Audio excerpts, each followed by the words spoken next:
So hello ladies and gentlemen, and welcome to Have the Race Gone for the VRR Super GT Season 6. It's the second round. We are here in Tokyo for what will be a night race here around the Tokyo Expressway. The legendary Wangan. I don't know how to pronounce it, to be honest. But anyways, it is some legendary highways that this track is placed upon, and I think the action will be up there indeed. Multi-class it is, of course, with GT500 and GT300 on display. Of course, last week's winners, as far as I'm aware, both present. We've got GT Racer here, who won in the GT500 category at the opening round at Fuji. And just as well, Antares, the Noir Antares, who conquered the GT300s from last position. That was Mike Bob. That was certainly an impressive performance. Good evening to everyone who's joined us already at this early point of affairs. We're getting close to qualifying time here at Tokyo. Let's find someone to hop on board with for a lap. We're Street King, the Scotsman, into the tunnel, and that is close to the start-finish line. That's right about there. Big speed down towards turn 1. As the drivers switch underneath and pop out the tunnel, so the same run-in area actually to that hairpin as the reverse layout, and that's interesting indeed. And then it's all about the exit. So easy to get that slide on as we see Street King here.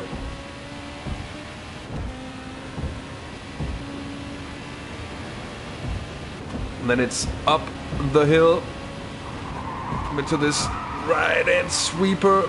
Difficult as it crests right before the apex, wants to throw the car off balance, and then there's very fast middle section, probably flat out all the way through on the softs that are used in the series. Mind you, the VRR using neutral tire and fuel burn, so that's ×1 for both of those. Evening to CJ, and best of luck to you in the race. We've seen Street King on a personal best. There's a little catch to this race as well. For while practice and qualifying session will be held in the light of day, the race will not. And I've raced here at Tokyo myself, multi-class in the NES at night, and I can say it was quite the ordeal. 300 kilometers of racing, that's going to be effectively 42 laps. Course, plus a single lap of forming up the grid, and I think we're in for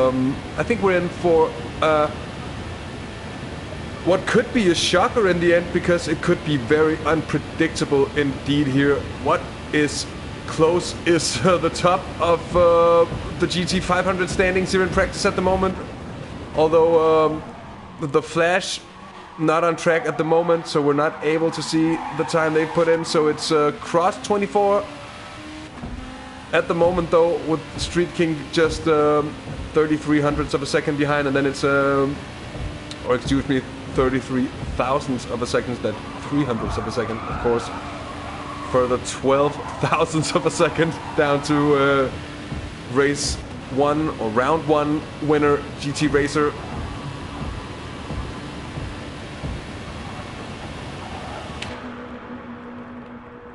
And as I mentioned, of course, multi-class racing here, so there's an entire class of GT300 or GT3 cars running about as well. And I think we are just about a few moments away from the start of a qualifying session here for tonight. Certainly shouldn't be long by now.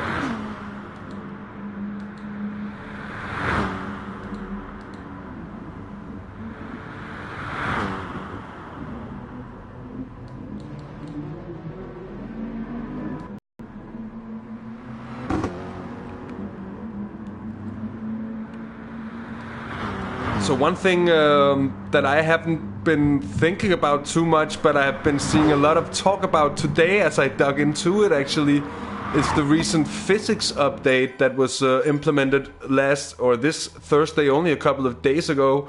So the players, the drivers, not really having had much of a chance to really get acquainted with whatever changes to the physics of the cars that's been made. I've heard it also has been quite the effect to the tire wear, and of course always interesting when these physics changes are implemented. Although I'm not, I don't think it's gonna be making too much of an impact. But of course, on a series like this that runs a custom BOP, it is a little bit of not gonna blow, because it might, wrong button, it might upset the entire thing in the end. Here is Angel, of course, on her warm-up lap, the flash, Ledford, and then there's a little bit of traffic.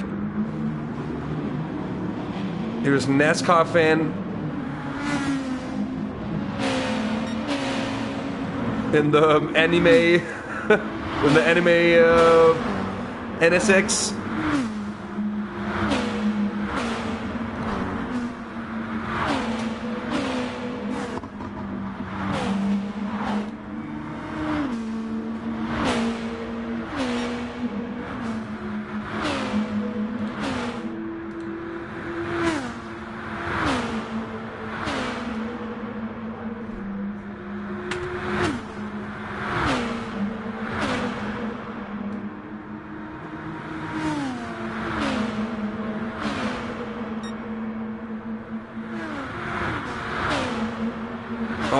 So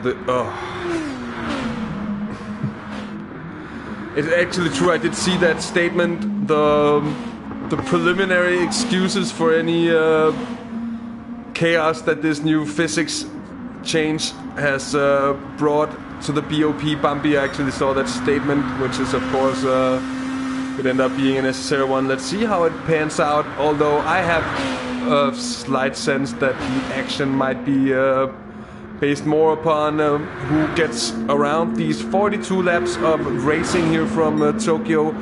The cleanest, of course. Top speed playing a big part with this 2-kilometer start-finish straight. The slowest point of the track follows with the very tight kind of double apexed hairpin through here. Oh, it's such a difficult one to get right. Don't want anyone to hit those barrels as well, take them out, because they could very well bring out a safety car until someone manages to get them out of the way, because they can get out there in the way of everyone indeed. And then this middle section of the track, which is close to flat out all the way through, and really requires high downforce, high cornering speeds. And alas, it's a little bit difficult to set up the car perfectly for this track. What we usually see is very low ride heights. Indeed, as there I think might have been a little bit of a nudge. NASCAR fan goes to the wall. And this is exactly what we're seeing overtaking through this middle sector, especially when it's lapping the slower class of cars. That is hugely difficult indeed, as the first qualifying lap of this session, or the first laps indeed, are about to get done with. And we're watching NASCAR fan in that before mentioned anime NSX. The Flash jumps out the slipstream in the Red Bull GTR.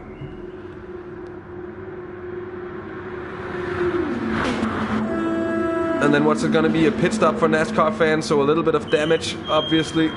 Here, same goes for Angel.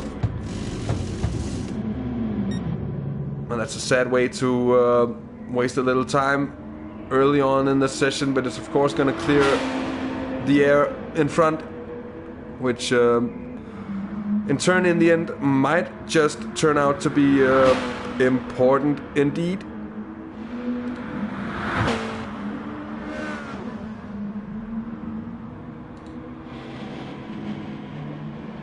NASCAR fan back out. Cross setting a 44.8 fastest in the 500s so far, and it's the A-team who's close to... Oh, and that's Antares parked the wrong way around and having contact with the A-team. Nowhere to go for the Subaru. And sadly, not the chance to pull out the replay until we get the race going, but I'd love to see what actually happened. Since we had Antares parked the wrong way around on the exit of turn 1, and that's gonna blow the lap for the A-team as well. It's Formidable close behind, seemingly having stayed clear of the trouble, or is that so? No, that's the indicators on. Looks like damage as well. Damon and the Black Rose has contact on this lap. And with only 10 minutes of qualifying left, even just the qualifying session could be more of a war of attrition here, it seems. Oh, Ledford also going wide. Seems several of the drivers are really struggling with the cars. But it could be setup compromises, because fastest way is, of course, or well, you'd expect the fastest way to be going for all-out top speed for these two kilometers. You'd really have to be good at settling in. I think in one of the NES races from here, we saw CJ, who's in the race today, doing just that, being able to settle in when he was racing the Beetle up against the much faster both Atenza and Toyota FT1, and he was able to keep it in contention for a lot of the way.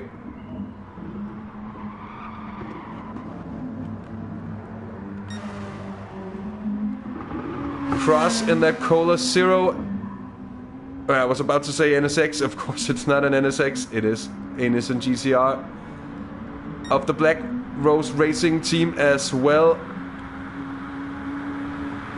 Still on provisional pole, but having improved by about half a second since the last time we checked. The Flash just around 2/10 behind, and then it's a further 7/10 almost down to GT Racer.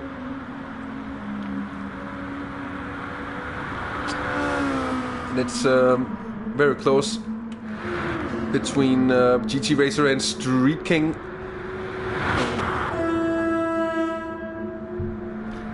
And still the entire 500 class, or the part of the 500 class who's actually put in laps so far. And as we say that, that's the Flash. No, is that the Flash? NASCAR fan. 4/10 down on the pole time, so not bad from the NSX, which is not the most top speedy of the GT500 machines. So it could be that they are suffering a little bit on that part and really having to make up speed in the twisty bits. And that middle bit goes a little bit deep. And that is a mild understatement, because that was indeed very deep into turn 1 as it is here, and that might just compromise the rest of the lap. I'd expect the NSX to fare well through this sector though.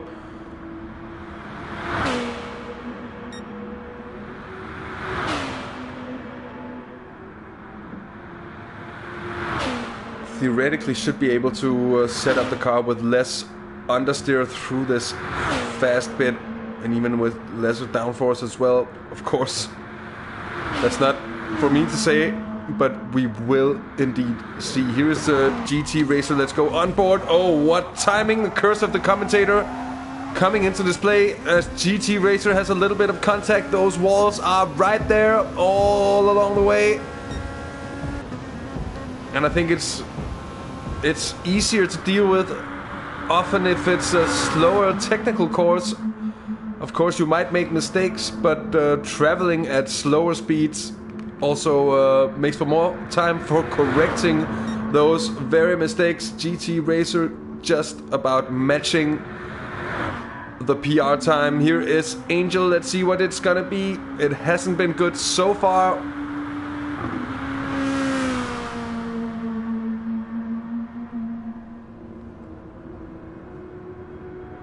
for the sugarful of the two Coca-Cola Black Rose racing cars. The other one, Cola Zero car, of obviously sugar-free. Pardon my poor humor. Oh, Angel with a slide through turn 1 didn't manage to improve on that final lap. By the way,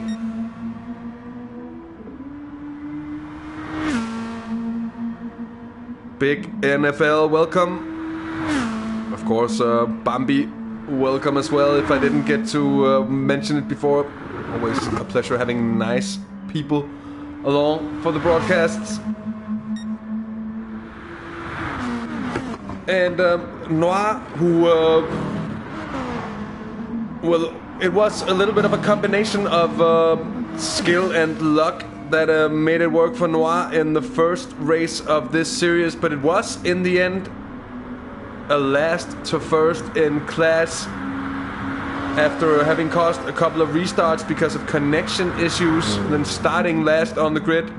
And then being a little lucky with a couple of the virtual safety cars that got deployed throughout the race, being able to use that to his advantage, and that made for a very good race in the end. Now grabbing provisional pole, now 4 minutes before the end of qualifying here in the GT300 class, and that's 2.5 tenths up on the A team.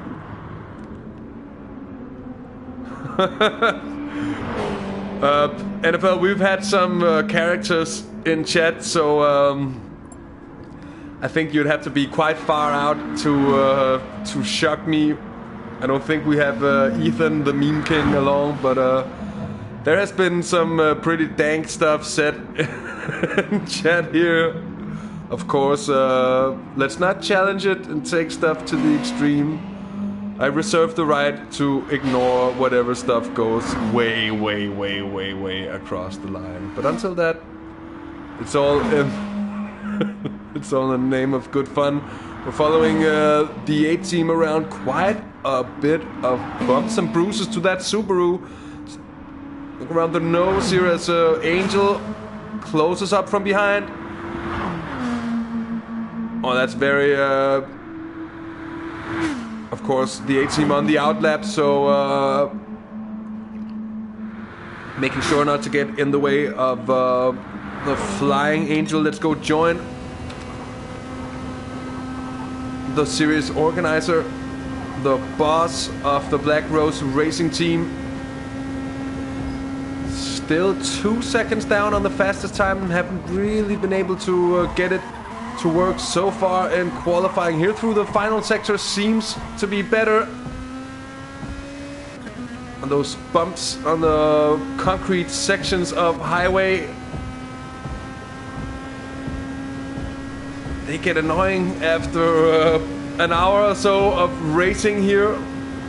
Constantly having to hear those boom, boom, boom, boom. So what's it going to be for Angel? It's not going to be any sort of improvement. It's actually going to be over a second down on Cross. Still up on the Flash, but the Flash having improved by a little bit is now under 2 tenths of a second. And then still around 4 tenths from Cross down to NASCAR Fan. It's still that 1:44.3 being the fastest lap of the GT500 class. In the 300s, it is still Antares. Let's have a look at the live timing board. Antares, with a 57.1, that's the fastest time in the 300s. We have the A-team in the Subaru with a 57.8. Then it's Weather Systems in the first of the GT300 Lexuses. And then Formidable in the second one, right after each other within 2 tenths of a second. It is it's Drifter in the Audi R8.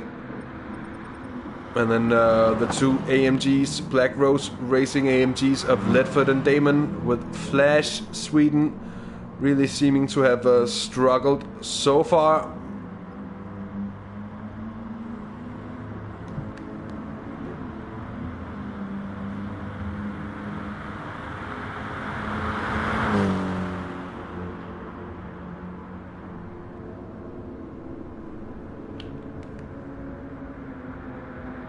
Do you hear that techno? I'm not sure. You might hear that techno in the background. Someone's having quite the party somewhere on this block.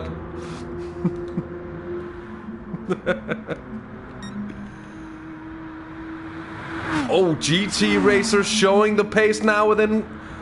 I'm gonna make up a very small number to say what that is within, because that's 0.005 of a second behind Cross, very close in that battle for pole position, and just as that is qualifying over. So one last attempt for GT Racer. What is it gonna be?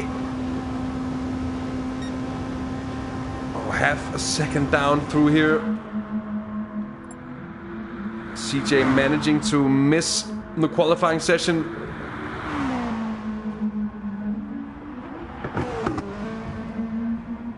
So it seems like it's gonna be Cross 24 on pole position in the GT500 for Black Rose Racing, right in front of GT Racer. Street King seems to be first on row 2, unless there's some sort of improvement to come here on that final lap. That's gonna see. It's still an awful long way to the line.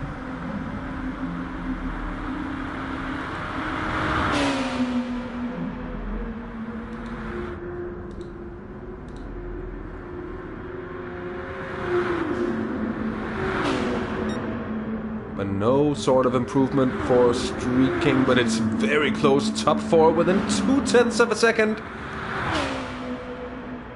And it's only really Angel who hasn't been very much on the pace. NASCAR fan within 0.4 of our pole time in the GT500 class. So that's impressive to see that level of competition and just how close it is.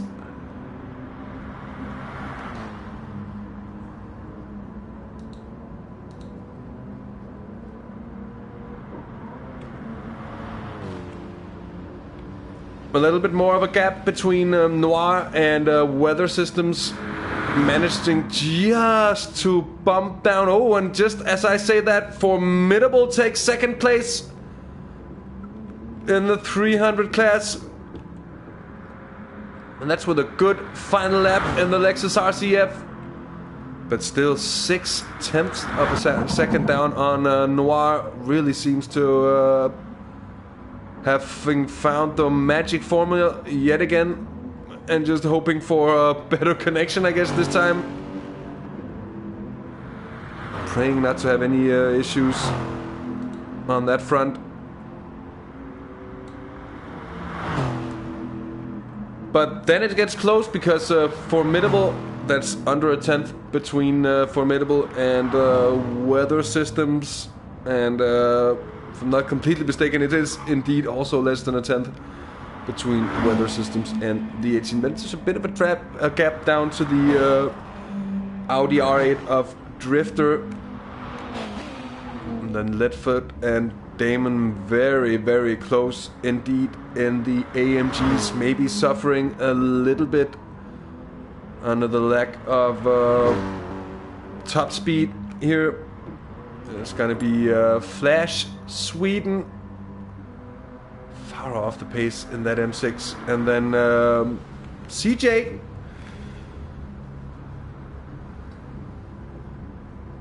CJ, who will be having the same kind of last to first challenge this race that Noir faced last time out.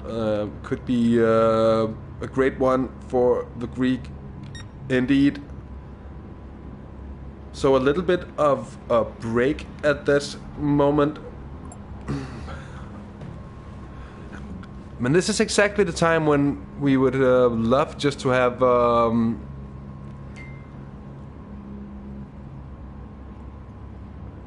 we'll be looking into the possibilities of getting a capture card to be able to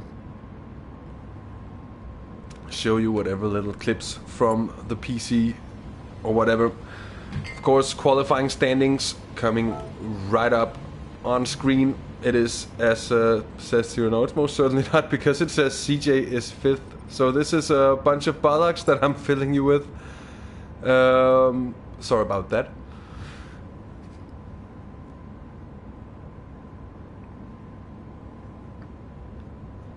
a little bit of a break while the drivers go for the drivers meeting as well. Of course, now is a very good chance indeed to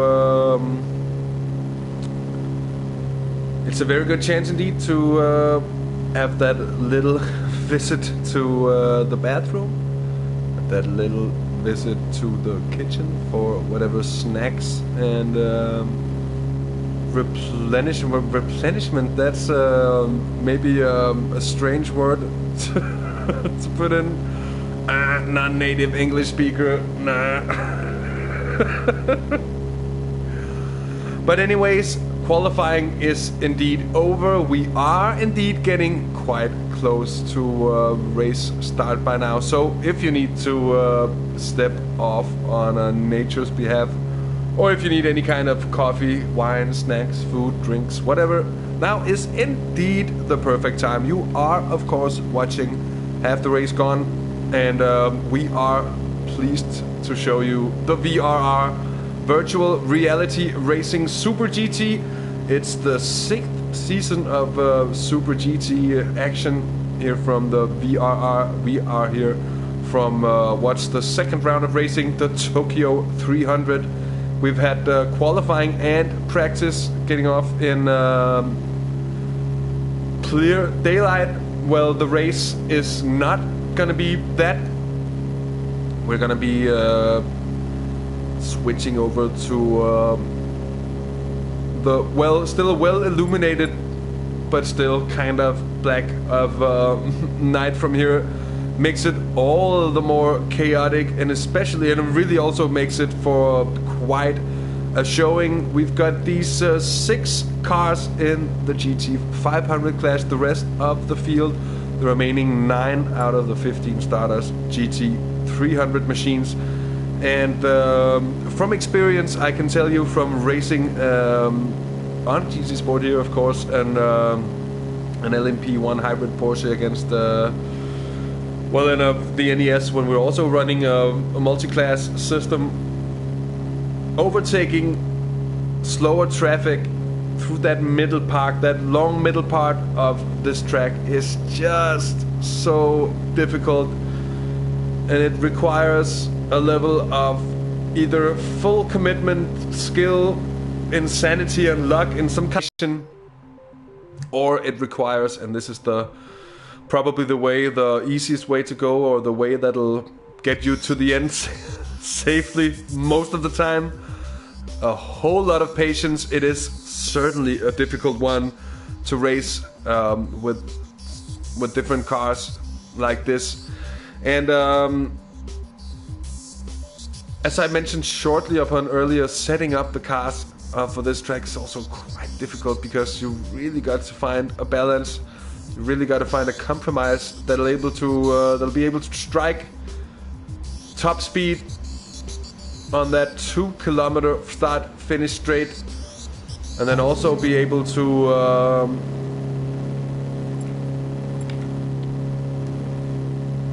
keep the car planted to the tarmac through that middle sector mentioned before. Just as mentioned, a latecomer to this race, CJ. The driver briefing is underway, and this is, of course, where a little bit of info shown here about pit lane exit and such. So this is where the end of the pit lane exit line goes. So that means that this is where the cars coming out of the pit lane, of course, will be allowed to cross over that line without thus, of course, receiving a penalty for doing so.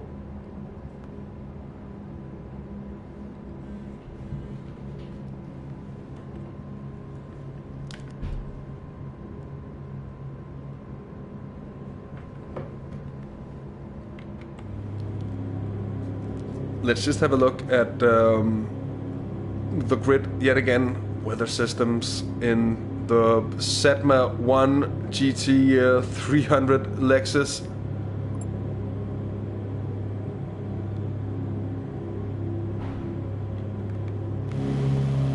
The Flash, as we saw, get very close as well, and that very, very close, very tightly packed GT 500 top. So many cars, but we have 4 or 5 cars within 0.4 of a second, with several of them being even closer than that.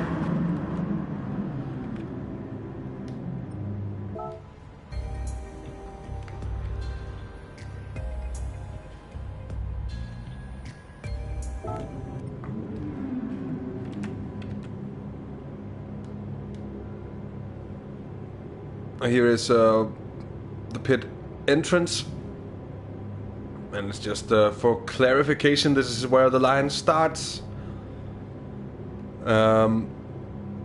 We've seen, for some of these races, we have seen cars. Oh, that's a nice wall. Look at this wall shot. More wall shot. What angle fits the wall best? Let me know what you hear. What you hear. What you hear is me talking a lot of oomph right now, but let me hear what you mean. Hit me up in chat. What's the best wall shot? Oh, wall shot. No, it's not a wall shot. Anyway, I think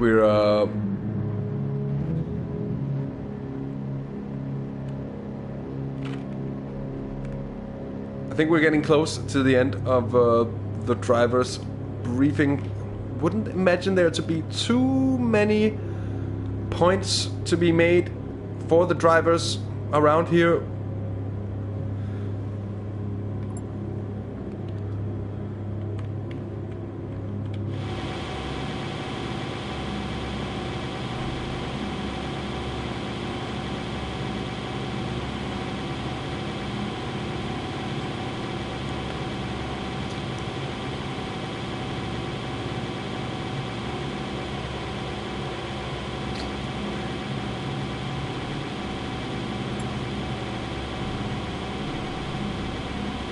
It just occurred to me that I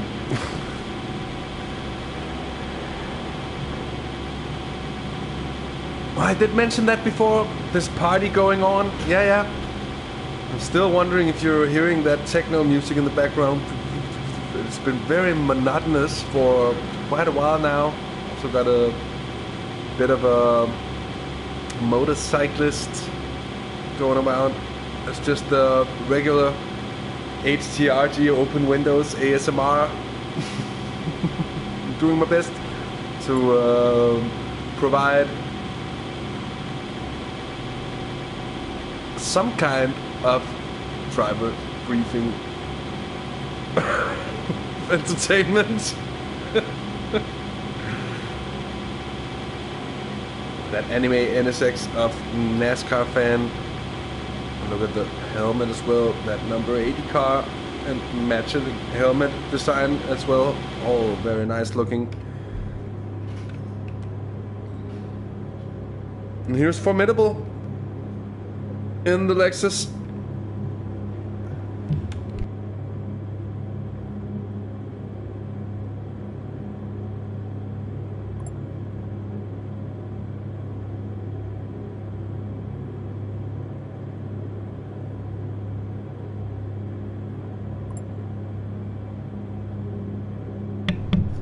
And with that, the driver briefing is about to be over, I think. Of course, barring any questions from the drivers at this point.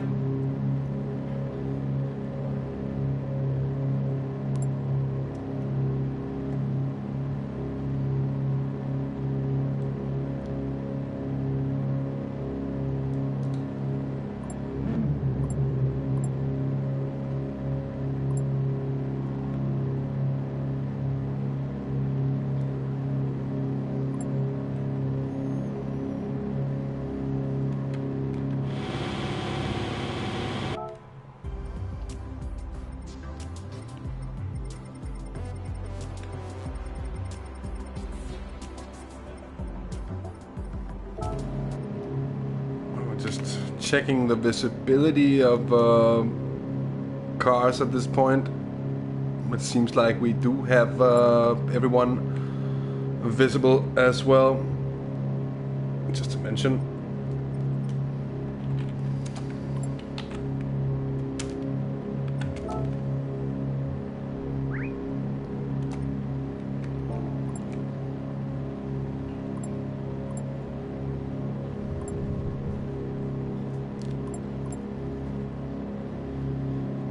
And here Angel calls out, no safety car will be called out for the barrels in turn 1, as it doesn't necessarily apply to all the drivers. Well, if it applies to those that get those barrels seen together, that might turn out to be a huge problem in the end if they hit one of them, because they will cause damage to the car.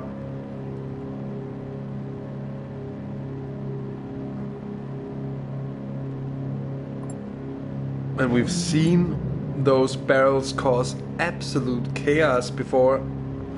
Anyway, just as we get close to race start, well, let's just go through the drivers' standings, the point standings, the championship standings here for the series in the GT 500 drivers' championship standings. It is GT Racer leading with 12 points after the first round, in front of the Flash with 8. It's NASCAR Fan with 6. Then it's Angel 4, Cross 24 with 2, and Street King with a single point. In the GT 300 championship standings, it is Antares with 12. Then it's CJ. Then it's 18 Ledford, Damon. And then it's Formidable and Race Car, both on 1 point, sharing the last one. That means that Weather Systems and Drifter has yet to score points in the team standings. I'm gonna go through the manufacturers actually, of course, because but it is Lexus leading GT 500 in front of Nissan and Honda. So 3 different cars on the podium in the 500 class. And in the 300s manufacturers, well, BMW leading Audi, Subaru, Mercedes and Lexus.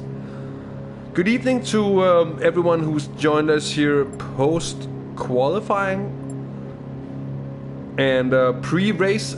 We still are very close, however, to getting affairs underway here. By now it should not be long before we get the field off on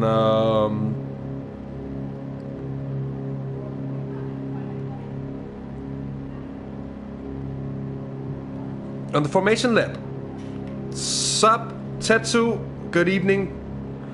Or I guess for you that's good afternoon. But nevertheless, good afternoon and welcome. I hope you are doing well, and I hope you've been enjoying your weekend so far. I certainly have, after having had a period of actually becoming a little stressed, and not just as people say stressed, but like stressed for some time. I pulled the plug. I've had some days off, and I've been doing nothing but relaxed stuff for the last couple of days. It has been needed, it has been necessary, and it has been very, very nice indeed. And I feel like I'm already back with a little bit of more oomph yet again.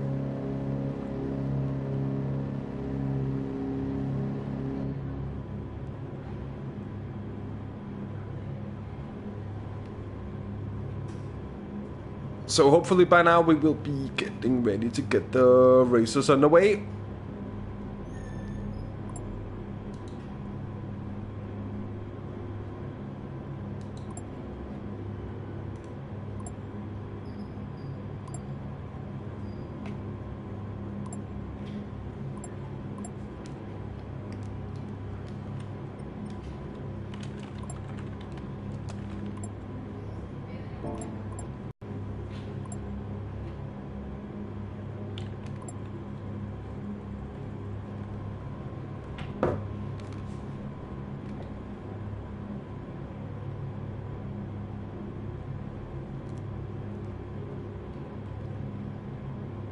So indeed, turn one. A bit of an elephant in the room. And I think no matter which direction you choose to race this, this is the eastern inner loop, the other way around, known as the eastern outer loop, and well, both turn ones are quite challenging. This one with the hairpin coming as the first thing on the track. The other way around with a pretty tight 90-degree bend that also comes with this crest coming into it, so sure to lose traction as you come into the apex of the corner. Well, both of those are of course very difficult corners to get right. There isn't a whole lot of space the other way around. The hairpin a little bit bigger, but surely someone is gonna want to make a big move into that right-hander that is turn 1, and that could be spelling trouble indeed. Let's hope not. Let's hope we get the drivers cleanly through those first couple of corner. NASCAR fan reminding everyone else that it's not like the animes. The grid, Tetsu, the grid, I wish I could see right now. I think it might just be on Discord. Let me just have a look, a short moment, because the grid looks all messed up. For me at the moment here, it certainly isn't a representation of how the actual grid is gonna look.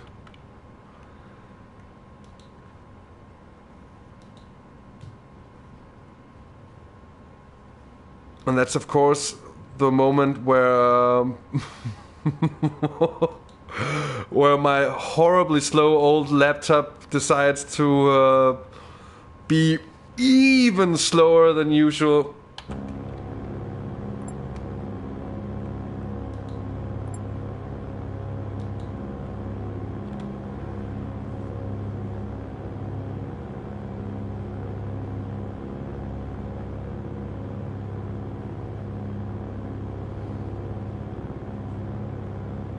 But no, don't have a picture of the qualifying order actually, as I can see.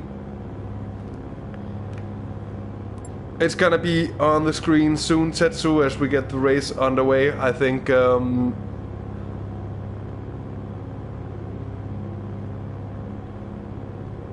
by now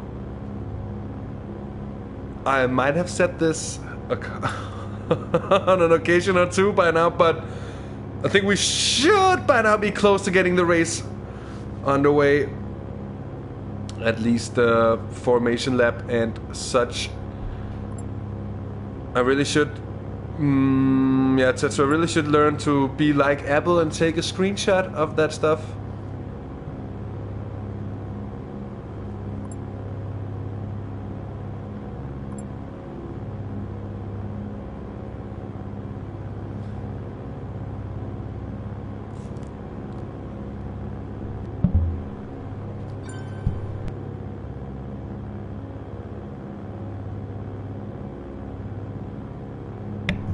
So there it is, the final is underway. That means formation lap just about to get underway. Here it is, the grid order, Tetsu, for your and yours, and all you other wonderful viewers out there. Let's see, it's Cross on pole in front of GT Racer, Street King, The Flash, NASCAR Fan, and Angel in the 500th, and Antares Formidable, Weather Systems, A-Team, Drifter, and Leadfoot. That's the top 6, at least as far as I could see, in the GT 300 class. And I had to get my serious Busta Rhymes on there, or at least close to make it. Formation lap is underway. And that is, of course, why we have 43 laps on the counter. Race distance, official, 42 laps here. And if everything goes smoothly, I think we'll be looking at a relatively short race time for a 300-kilometer race. Classes taken into consideration. But that's not considering the time we might spend going quite slowly around the track for safety car periods. But as I said before, as I said earlier, I'm crossing my fingers that we won't have too many of these breaking up the racing. Although, what we saw last week, or 2 weeks ago, my bad of course, but last round of course, is that it can really also shake up the racing and present opportunities to those less lucky earlier on, and indeed, that is also what we saw 2 weeks ago at Fuji. So as I mentioned before, it's Cross 24 on pole in front of GT Racer, then Street King in the NSX on row 2 in front of the Kiwi Flash, then it's NASCAR Fan row 3, and the second of the NSXs with Angel and the Coca-Cola car. Then it's Antares on pole in the GT300 in front of Formidable, Weather Systems, A-Team, and Drifter. In behind Drifter, it's Ledford in the first of the two AMGs. Then it's Damon in the second. Then it's Flash in his M6. CJ not qualifying, so last on grid. A true last first challenge it is for CJ. Street's new team most certainly doing well, it seems, with the car, and very competitive indeed also in qualifying, being quite close to the pace. Street King, the Scotsman, being a little bit off at the first race, so I think we'll be very pleased to find, of course, Tetsu, you assume correctly. But Street King, I think, will be pleased with the found pace. This is some very serious tire warming from the Flash. Feels almost like a little bit of challenging destiny, perhaps, going so close to the walls and warming the tires. But of course, this is not a place to have cold tires into turn 1. That much is true. Although I would say that the back straight should to warm up the tires as well. This section, while it doesn't look that narrow, effectively, of course, it isn't that narrow. Although I would say it's not wide either, and the speeds you're taking it at will surely make it feel all the more narrow in the end. Certainly one of the more challenging sections, of course, in GT Sport in general, I think. Bambi, the 300s will fall back as they come onto the start-finish straight, which is what I think exactly what we're seeing, what we should be seeing happening now.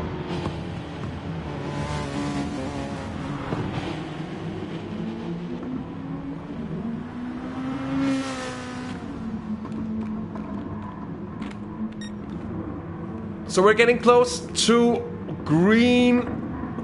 First off, of course, the 500 class. It's Cross 24 in the GTR. It's gonna be on your left, I suppose, as they come into the tunnel. Very close to that starting line now. To your right in the Lexus, it is GT Racer row 2, it is Street King the Flash, then it's NASCAR Fan and Angel.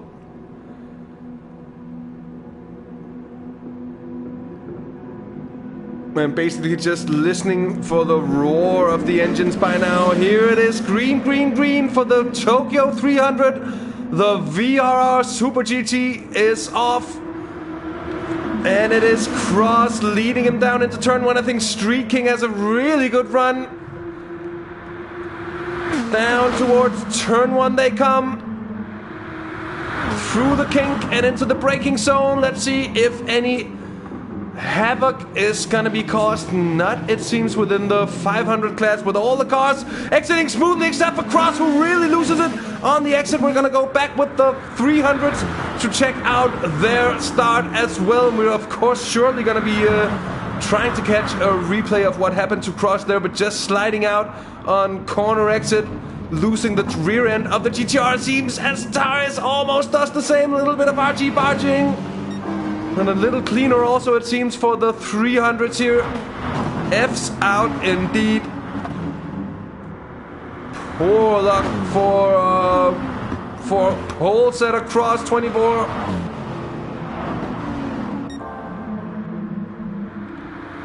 Angel still hanging on. Cross there is a far way back already. It's Street King having inherited the lead now side by side through that middle sector with GT Racer indeed. And GT Racer with the inside line as they come in towards the final couple of corners. There, a big slide for Street King as well. Hopping back to the 300 lead battle because that is certainly close as well, as Antares seems to lose a couple of positions through his slide. Is now A-Team leading Formidable, and then Antares down in third position. And let us go on board with the man that is Antares, the pole setter for the GT 300 class. But the pressure being applied from the Lexus of Formidable. Now let's see if we can just catch whatever happened to Cross here early on as the race got underway. And let's see from Street King's perspective as well. He got a brilliant run on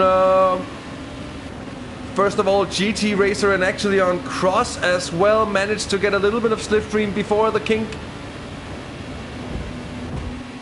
And then watch the GTR of Cross on the exit here. Going wide, running wide, and then actually Street King also sliding but managing to save it. Street King now in third position. It's now NASCAR fan leading GT Racer. What has happened here? It's been for some while. Oh my. What bit of action going on here. From the very get-go, it's the NSX of NASCAR fan who started in the final row, in the third row of GT 500 machines. Now leading GT Racer in the Lexus. It's then Street King, the Scotsman, in the second NSX. It's the Flash in fourth, Angel in fifth, and Cross had such poor luck on turn one exit. Running sixth at the moment. Then it's the A-Team in the NSX, or I'm sorry, in the Subaru, of course, but under heavy pressure from Formidable in the GT 300 Lexus. And then a little bit back, Antares having lost a little time on these two leaders. Might just be biding time for now. Angel, the Flash, and Street King all early pitters. That's damage fixing, and both tires. A little fuel and damage fixing, I think, as well for Angel. And that's gonna bring them closer to Cross as well, I think. In turn, of course, it's gonna assist NASCAR fan and GT Racer to just break away from the rest of the 500 field. Already here very early on affairs. Now back with the GT 300 lead battle. Hashtag real burp. Very real indeed. As we're on board with Formidable. Finding it hard to get much closer to the bumper. Just holding off. Trying to save fuel, I think, and not wanting to make that push. Both cars seeming to struggle just to maintain the grip through the corner, although just managing to do so. Great exit for the Subaru of the A-Team. Let's hop on board with that Wangan of the Canadian Subaru. It's a little bit of a shaky line up through there, but dialed in enough to be very close to those walls indeed, and up on personal best time so far, although not really managing to shake. Oh, Formidable, and talking about shaking, well, that was a shaky moment indeed, as we're back on board with the Formidable here. Oh, that's a little bit of contact for the A-Team. Let's see if that was oh, lucky not picking up any damage in the situation there, and that is good news. It's Noir still just holding on to these two, just around a second behind in clean air. Able to pick out his own pace under pressure from CJ, who has risen to the occasion, and he's flown completely under the radar. But he's really flown up through the field. He's finding himself in fourth position at the moment 4th position in the 300 class. And here comes the Audi R8 with the slipstream on the BMW of Noir. CJ takes 3rd position. That's absolutely brilliant. He's done this in the space of 4 laps, moving up through most of the GT300 field. Just 2 cars to go yet to overtake, so that's certainly strong stuff. It also seems like the BMW is even struggling to overtake with the help of the slipstream. So massive speed, it seems, there from the Audi R8. Oh, and a little bit of a slide. Checking in with the NASCAR fans, still less than a second. Still inside slipstream distance for GT Racer, who might also just be holding off a little bit at this point. By the way, evening to Krim as well. I'm not sure I've had the pleasure of having you along before, but a good evening and welcome. Anyways, Flash, first of the cars having pitted already, Cross having made way up through and back up into 4th position, now running in front of both Street King and Angel. Street King, well, it was looking really good for Street King, now 5th at the moment. Saw it change quickly. And there's a 5-second advantage down to Angel in 6th position.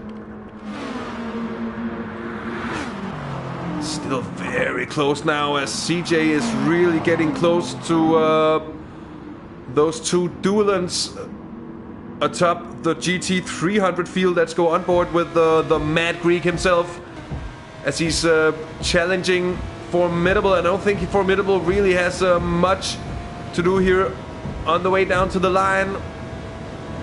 CJ has had the run from the exit of the final corner, and he picks up yet another good run on the Subaru of the A-Team. Switches there to what's going to be the inside through the little kink.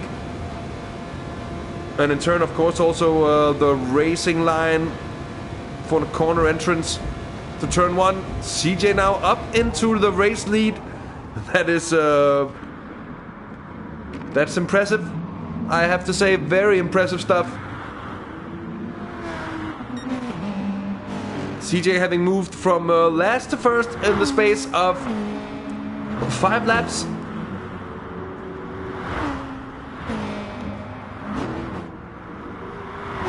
And immediately just setting about putting time into the other competitors. Look at the pace difference.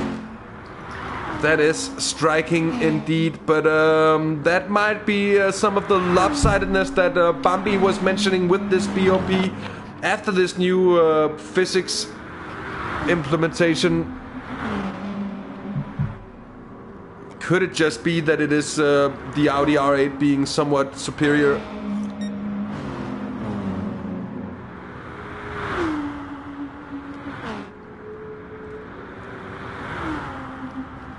I have to say, it certainly looks that way. It's been a bit of an easy way up through now.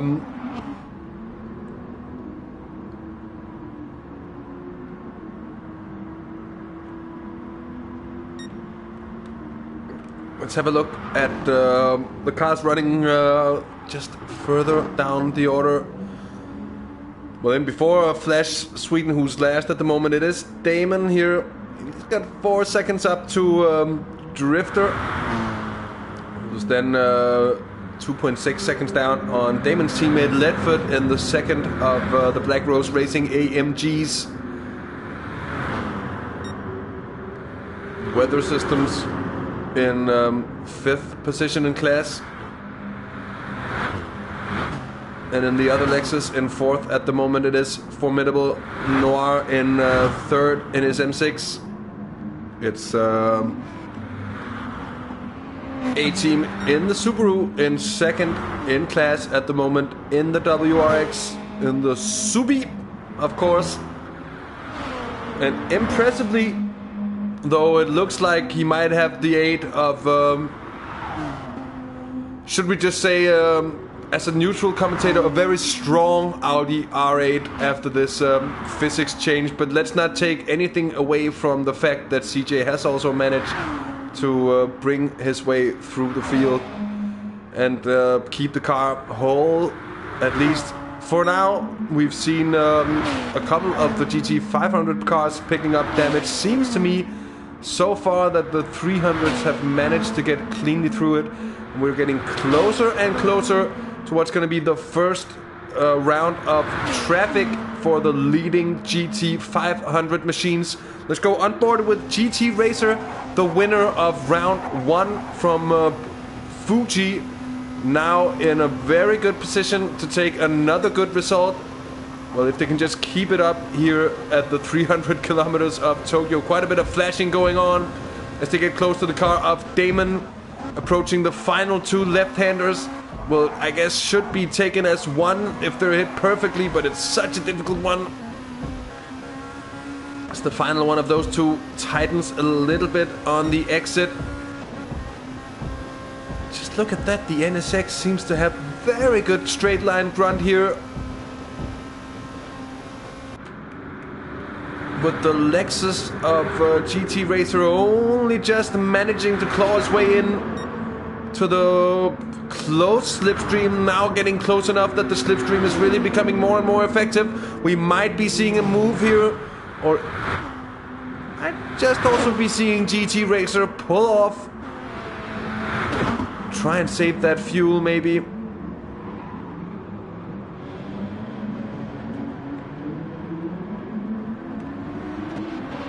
The rest of the 500 field, of course, having been pretty early into the pit, evening to Swablu as well. We have the Flash leading our pole setter, Cross 24, in the, of course, in the second of the 2 Black Rose Racing GTRs. Then we have Street King in 5th, and then Angel running 6th at the moment. So those 4 remaining GT500s all picking up damage early on in the race, all having to pit in.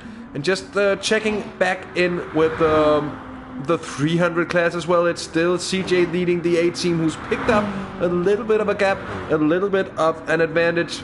Down to Antares running 3rd at the moment, in front of Weather Systems in 4th. It's Ledford in 5th. It's Drifter, the Aussie, in 6th position in class, with Damon 7th at Formidable, now down in 8th position, having had a pit stop here on the last lap. And that means we've had a retirement, it seems, from Swedish Flash, and a little bit of a grind towards the guardrail from Formidable. No damage, luckily. No damage picked up to the car. Of course, the GT300 machine's a little bit more sturdy than the 500s, who are actually quite fragile with their aerodynamic parts. And of course, good evening to everyone joining in just right around now for the race here. We're not quite at the 10 lap marker yet, but we're getting closer. Of course, if you like what we do here on Half the Race Gone, please do smash that like button. And also, if you haven't already, do feel free to subscribe to the channel as well. NASCAR fan, let's go back and check, because it is indeed still close, still within a second between the 2 leading 500 machines. And I think it seems like GT Racer at the moment just taking it a little easy. Of course, that's being quite relative. I think there was a little bit of a mistake there from NASCAR fan. Seemed to lose a lot of momentum through that middle part of the track. Now finding GT Racer very close to the bumper of the car. On board with GT Racer here, indeed. And thanks, Swaplu. Thanks, yeah, we are. It's growing, it's growing. And it's fun to see how it grows. I mean, when we started out, that's close to a year ago. I think like 40, 50, that felt like, oh, that's big. Now it's tenfold that number, and it's good fun. It's good fun, and we of course, really enjoy and appreciate all that support and all that great feedback we're getting from time to time. Whenever I think it's quite rarely that I've gotten poor feedback. Maybe we're just too small for people to bother to give us negative feedback, or maybe we're just that good. Huh, Bambi? That's what she said. Now, anyways, GT Racer right on the bumper, of course, within the zone of what's going on here. Angel and CJ. That's of course a little late to see now. But this battle is very much alive. And the streets come alive with the sound of inline 4 turbos.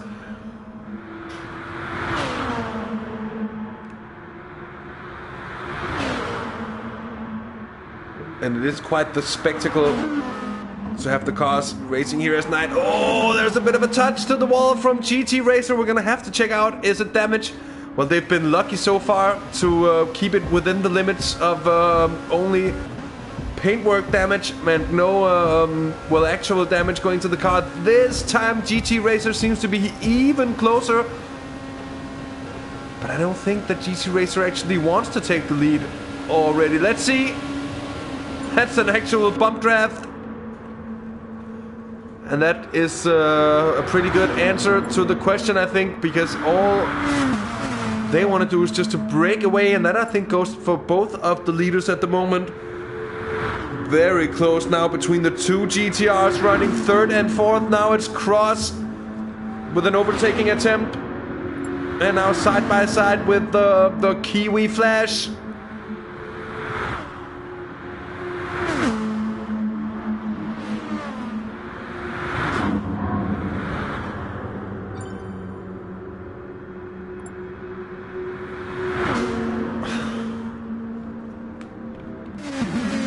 We have Bambi joining in for race director duties. And that's of course a very welcome role to have filled in as soon as we had the first retirement of the race. Well, that spot was opened up. Now there is a tight bit of traffic here because we have 3rd and 4th in the 300 class coming through to lap the GT, or of course in the 500 class coming through to lap the GT 300 leader. Just managing to do so safely, but in the most difficult spot whatsoever. And now it's Street King's turn to get past safely. And that is the way to do it.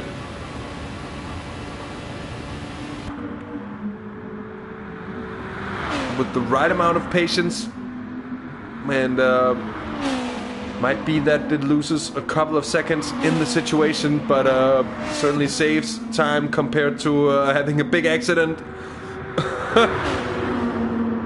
And still, it's just the GT Racer hanging out in the slipstream of NASCAR fan. Going to the outside might just be for the braking zone. Side by side through turn 1, not opting to make a move. Still just trying, I think, to hang out there and behind. Just trying to save as much fuel as possible. And still they're extending as the Cross is now up into 3rd position in front of the Flash, Street King, and Angel. Still, it is CJ leading the A-Team Weather Systems now in pit. 3rd in class. Let us see. It's going to be tires. Let's see if it's going to be fuel as well. And repairs, perhaps. Even also, it is a couple of repairs on the Lexus. And away. Still, I was just about to say it's still running 4th, but it's not going to be. That's Antares. That's Damon.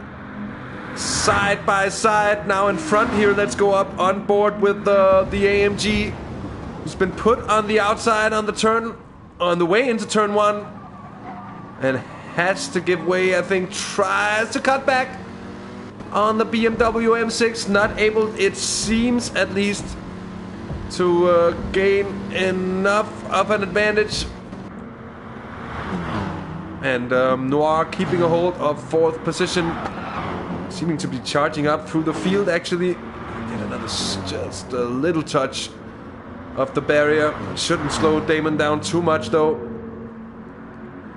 It seems like it's a deja vu by now. I've seen this picture before. As yet again, GT Racer breaks out to the outside. Takes it easy through turn 1 this time. Might seem actually to try and get a move done. NSX of NASCAR fan just so good on corner exit. Really seems to have the pace.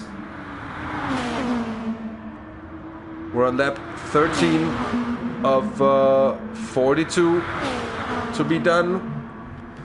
Of course, not counting the extra formation lap that makes it 14 of 43, of course. We could also say that the race started on lap 2, but I find that a little weird. No matter which way you tip it or turn it. Are they still able to increase the gap? No, they're not. Ross has pulled back around a second of the advantage. The Kiwi is still also within reach. And then behind, it's Street King having clawed back quite a bit of time, actually, after having to pass CJ and losing a little bit of time on being quite patient through there, actually. But since then has managed to lessen the gap in front to, well, with just about a second. So it's now 2.1 seconds up to the Flash, 22 seconds up to the 2 leaders. You would expect them to fall behind on the next pit stop round. Although it's worth taking into consideration that those forced cars who've pitted in already, well, they did so because of damage very early on. That pit stop they did there, well, it isn't really going to be of any assistance later on, as it could have been if it was, say, if they got very close to the end of the first stint, had the accident, was still able to pull in a bit of time, and then be in an okay position. This is a very difficult position indeed to come back from, unless it turns out we're gonna have a safety car coming out later on here. Angel getting past on GT 300 leader CJ, now leading by 10.5 seconds down to the Subaru of the A-Team. In turn, there's another 18 seconds down to the AMG of Leadfoot. At the moment, running 3rd in the 300 class. It's Antares in the M6. 4th, it's Weather Systems in 5th position at the moment.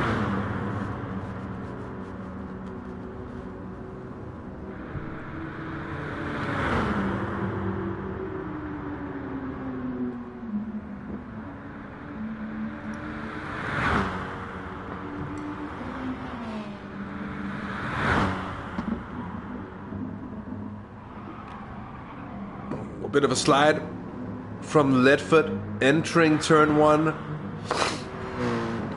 Of course, it is a difficult one to get right, coming from such high speed. Still, you'd think that you can really gain from keeping the balance in the car on corner entrance, in terms of being able to get early on the throttle on corner exit. Look, it's still just so close between these two. I think we should just remember to keep the focus on the lead battle. Even though nothing real big has happened between GT Racer and NASCAR fan, what we can see at the moment is that Cross 24 is managing to make that gap diminishing ever so slowly, but it is happening. It's down to 17.5 seconds now.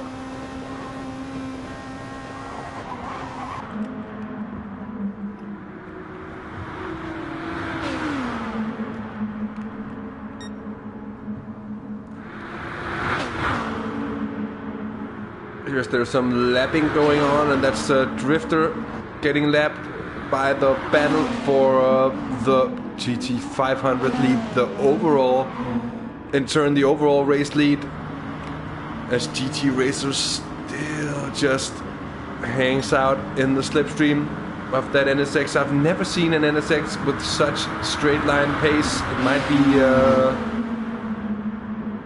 it might have something to do with it being well BOP'd. NSX usually really seems to struggle in a straight line. Cross still there with a little bit of space down to the Flash. Street King, it's completely status quo. Angel finding herself quite a bit away back. That's half a minute between herself and Street King. CJ there really extending down to the 18 now. That's 13.5 seconds. And I think the Subaru in second, just finding it hard, to say the least, to do anything about the current situation.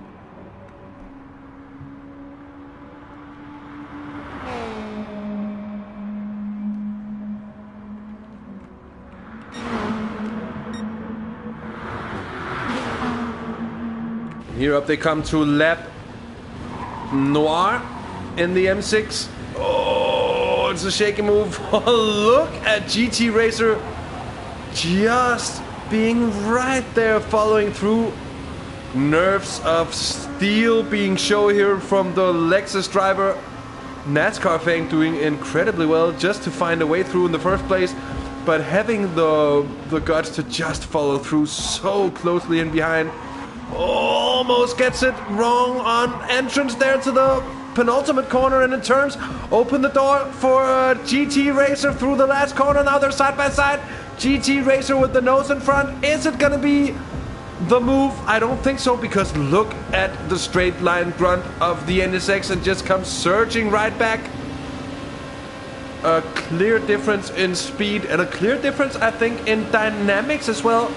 Because it does seem like GT Racer does have a little bit of an advantage in terms of cornering speed.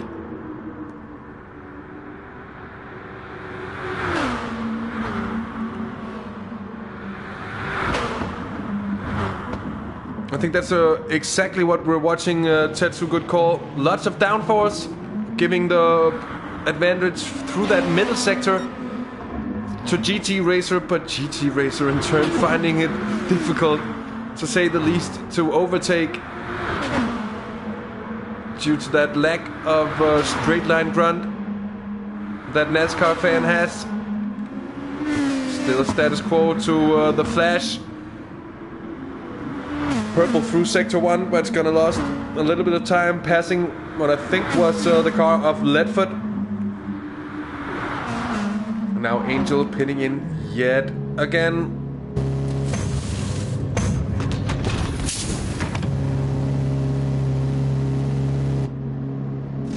That's even more repairs. Unforgiving place, unforgiving track this. The highways of Tokyo, where the Wangan legends were born. Well, they don't forgive when any type of mistake is usually punished right there at cashier 1, paid in cash with a lost time in the pit box.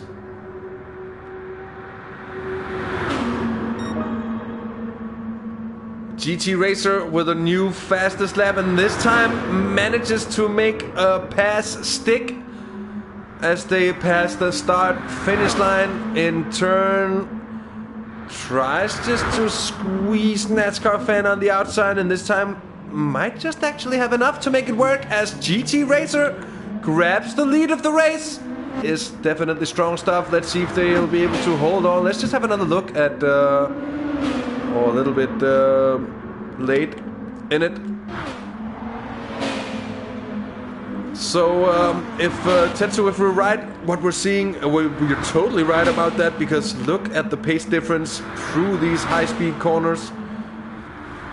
As soon as it wasn't just flat out, GT Racers seem to be pulling out a little bit, and now they have to get through on the A team as well. Oh, a little bit of hesitation from GT Racer, and then gets a little push A little love tap. Watch out with those, lads. Might just damage the car. Oh, GT Racer almost taps it. Gets a flying exit this time around. 6/10. Is it gonna be enough to keep a NASCAR fan behind? In turn, I'm not really sure. I just think every time we see this traffic overtakes, it's with the heart going up into the throat, because it's to say the least difficult to find a way safely through. And NASCAR fan not managing to find a way through on GT Racer this time around. Although that little bit of a slide might open doors. Doesn't really seem so, actually. It's held up NASCAR fan on corner exit.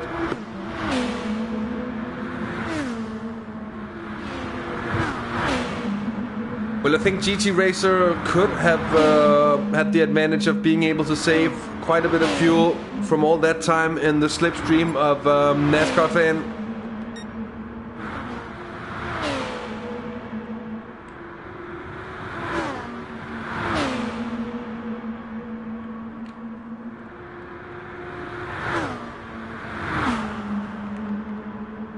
Man, what's happened here, NASCAR fan? Oh, NASCAR fan now having gotten damage. And that changes the perspective of things. Also damage for GT Racer. So that might have been a bump too far in the drafting. Both of the leading cars picking up damage. The Flash also having gotten through on Cross 24. And the Kiwi driver really closing that gap to the two leaders. It's now down to 13.5 seconds. And with damage to both the two leading GT 500 cars, well, that might in turn just open up that standing yet again, as we have both the 500 leaders pitting in to repair that damage right about now. We're getting close to the half the race gone marker. Would expect to see a pit stop kicking off soon. A pit stop round here with NASCAR fan just about losing third place to Cross 24 exiting the pits. It is now very close now. Indeed, the Flash inheriting the lead from GT Racer, as we've now had all GT 500 cars pit in at least once. And I think due to damage as well. So no one's been able to go completely clear.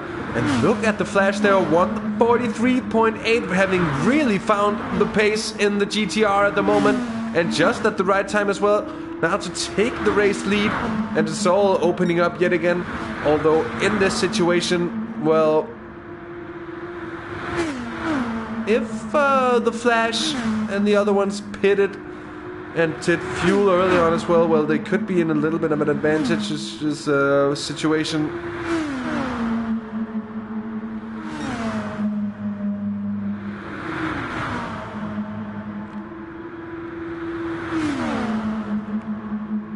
Well, that's a good call, Tetsu.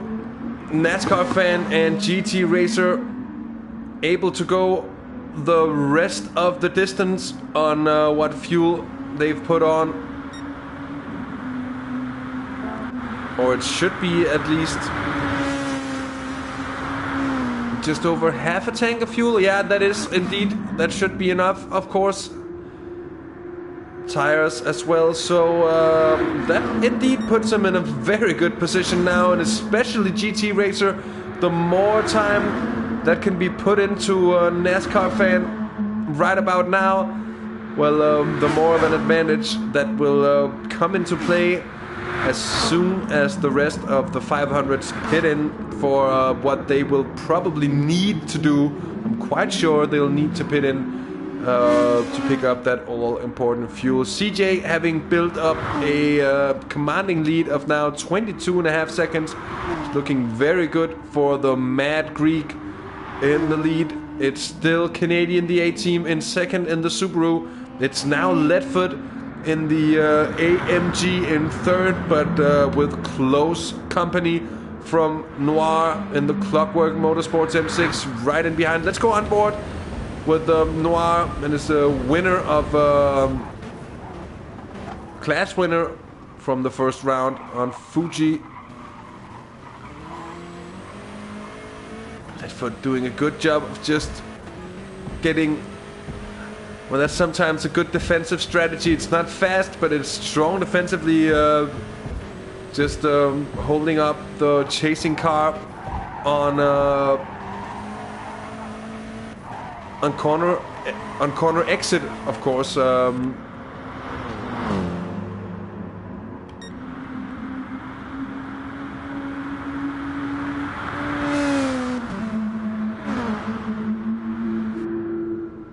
So the Flash now pulling away from GT Racer ever so slightly, having put GT Racer out of the slipstream. Though we'd also expect the GT Racer to be quite a bit heavier than the surrounding cars.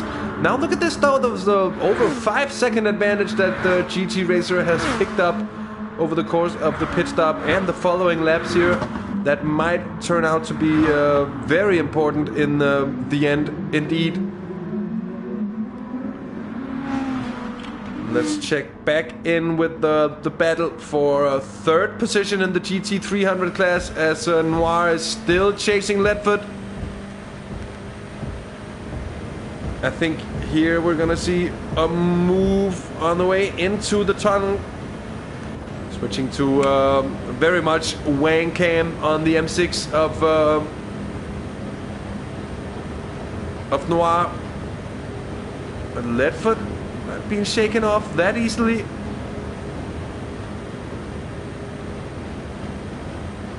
Trying to time the run into turn one perfectly, although not able to get the nose in for a move this time around.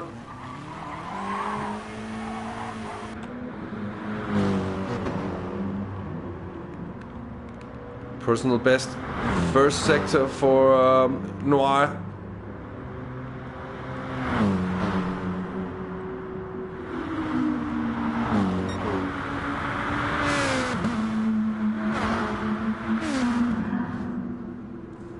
And it's still just hovering around a second. Oh, cross 24 really having eaten into the advantage of GT Racer, quickly closing down that gap. Now within the slipstream, that looks to be, well, I think it's going to be a pretty easy job. I'd also imagine that GT Racer isn't too busy defending a position to a car who in turn, well, the car of Cross 24 is probably gonna have to pit yet again, so you would expect it to be well, here you go, pass, by all means pass, let's not waste any time. That must be the most important bit on board with not the Wangan, the very usual normal forward facing onboard cam of Cross 24 in the Cola Zero car, the Coca-Cola Zero car, the Black Rose Racing GTR.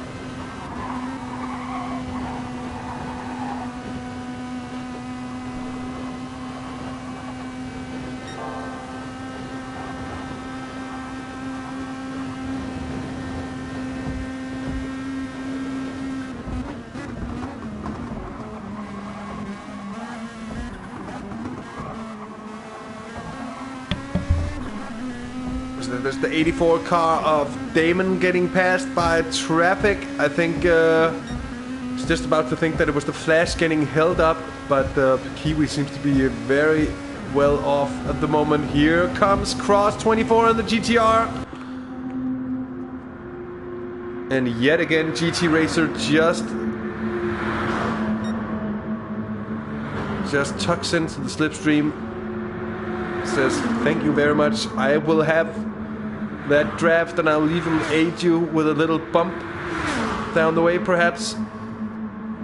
Or maybe that last bit of damage after bump drafting taught a lesson to both NASCAR fan and Cross 24, or of course NASCAR fan and GT Racer. Now GT Racer down in third, NASCAR fan in fourth still, but the gap between them is 5.5 seconds, and that's a lot bigger than it was when they came in after that bit of damage between them. Tetsu, of course, noted, and very rightfully so, that it was very well timed for him to pick up that damage indeed, as it was indeed on the opening moments of their pit window for, well, just around the half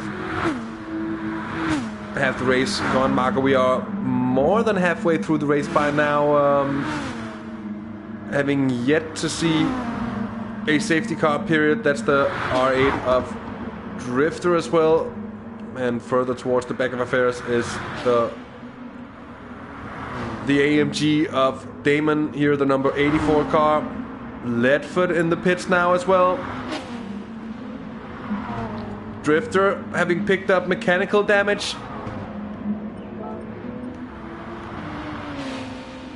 Well, that is engine damage indeed for Drifter. But it seems to be the only car, so it's not going to be a safety car this time around. Those drivers keeping advantages at the moment. It will be GT Racer who has to have damage. He does not have any kind of damage after that incident.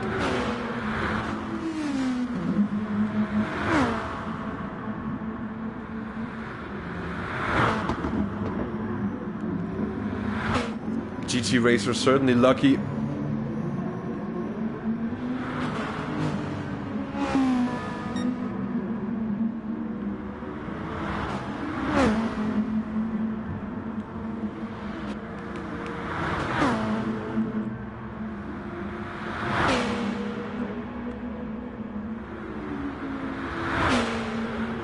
All that's helping out for Street King. The gap up to NASCAR fan is diminishing. Street King might just be in with a shout come the end of the race.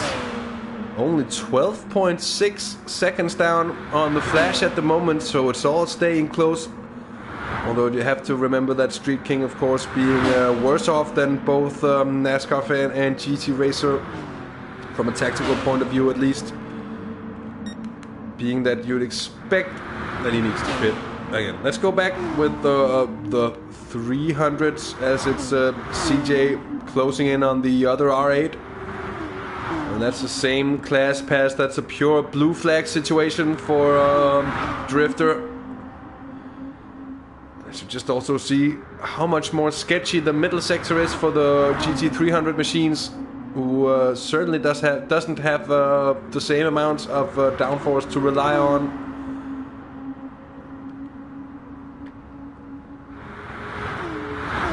But CJ has really just been able to build upon it ever since he took the lead in class pretty early. Is now with just around half a minute of advantage down to the Subaru of the A-team. That's a further 22.5 seconds down to Noir, who's now in third position. Of course, Leadfoot was battling with him before Leadfoot pitted in. And he's now in fifth. It's Weather Systems in fourth positions, by the way. And that's in the Setma 1. By what I think is the battle between Cross and the Flash. Indeed, Cross now having caught up to the Flash, and they're trying to put in time to GT Racer. GT Racer, who's really lost out, it seems. Both the leading time to NASCAR fan behind, and at the same time also having lost 4.5 seconds to the two leaders, those two being very close to each other in turn, the Flash and Cross 24. Let's go on board with our race leader, the Kiwi Flash, and that big Nissan Wang. And into that slipstream goes Cross, dives out at the very last moment. just uses that little bit of extra grunt. You need a little bit of distance to pick up that extra pace of the slipstream. The Flash not really seeming to be able to get it here, although Cross overshoots it into turn 1. Opens up an easy possibility for Flash, who gets it very loose on the corner exit in turn. Almost gets it all wrong there. Let's have another look at what happened. It seemed like Cross going deep into turn 1 here was gonna aid the Flash keeping first position, but that moment was indeed very, very sketchy. It could have gone so wrong. In the end, it didn't. And still in with a shout, still alive.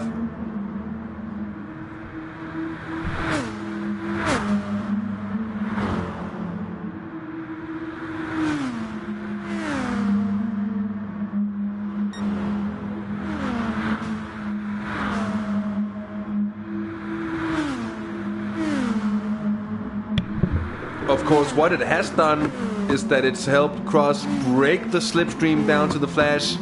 The gap is now over a second. The slipstream is broken. So that's going to make it all the more difficult for the Kiwi to stay untouched. Of course, Cross being our pole setter for today. So the pace is there for the VRR American.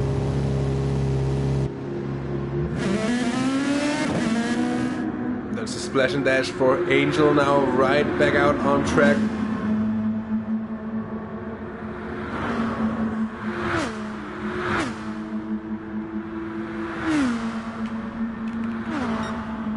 But still with a great deal of interest, we follow this development of the lead battle in the GT 500 field, because GT racers still in a very good position. You would expect at least once the two leaders in class pit in for that final stop that you would expect them to have at some point. Although Cross having been in early, the Flash having been in early, I think both of them are actually set. After having been in early for that damaged pit stop, they actually should be all set to go all the way to the line as well. And at this point, with under 15 laps remaining, it might just be a race to the line now, with 4 cars within 8 seconds of each other. And NASCAR fan having shown to have good pace all along. Cross, our pole sitter, fought all the way back after getting all loose on the exit of turn 1. And that's strong stuff as well. Just outside that slipstream at the moment, it is the Flash gaining a lot of ground on the way down towards turn 1. Surely closing in.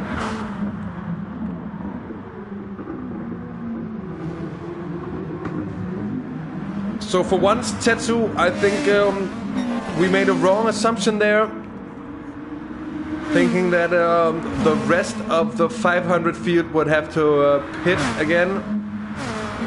The need of fuel, although of course could be mistaken, but as far as I'm aware, to do 14 laps, I think they'd be good with over quarter of a tank of fuel left.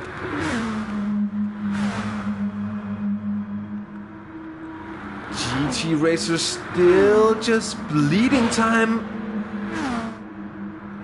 It's just happening as it goes along, and that's not gonna help him.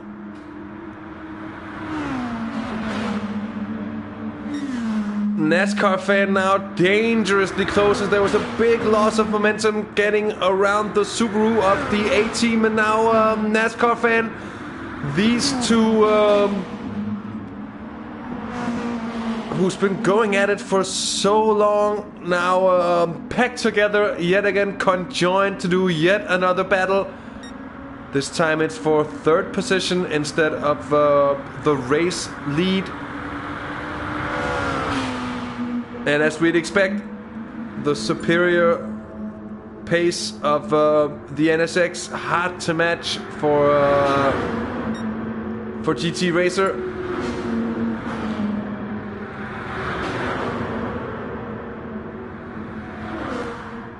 Street King retires from the race, and GT Racer will of course do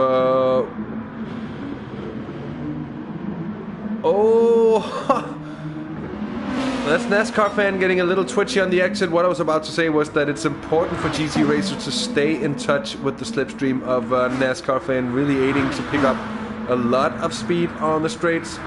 And then maybe just to hope that the 2 leading cars in class are gonna be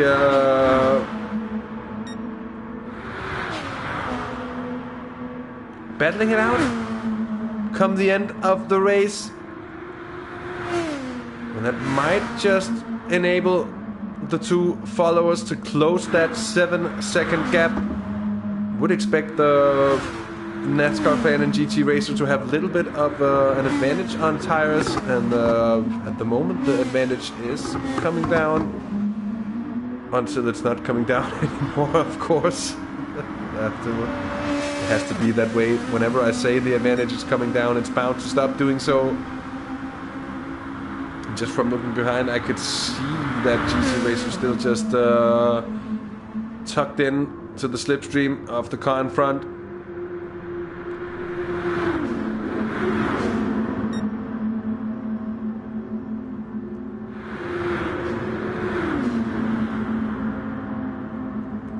Ruby Acosta with the disconnect. Was that Street King or what? In that case, what piece of poor luck. Street King still very much within contention actually as that happened. Although in 5th, not out of touch. NASCAR fan with the fastest lap of the race with a 1:43.8. Although the Flash now really making some inroads into the advantage of the cross. And as I say that, the Flash gets it pretty much all wrong. Doesn't pick up damage, however. I think that's kind of magical because that seemed to be quite a big scrap of that. Let's see, it comes. I think it's going to come here on corner exit. Ah, it wasn't as much as I thought. Oh yeah, with that. Oh, that is though a big piece of contact between one of the AMGs and our leading car here, I'm afraid. As we go on board, oh, there was a big piece of contact with the wall, first of all, for several cars in that situation. And there was cross one of them. Oh, so huge drama here, and then a hit of the wall sends, I think that was the car of Damon as well, into the wall.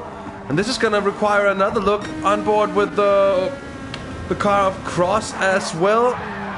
Oh, look at that. That is poor luck indeed. That is poor luck indeed.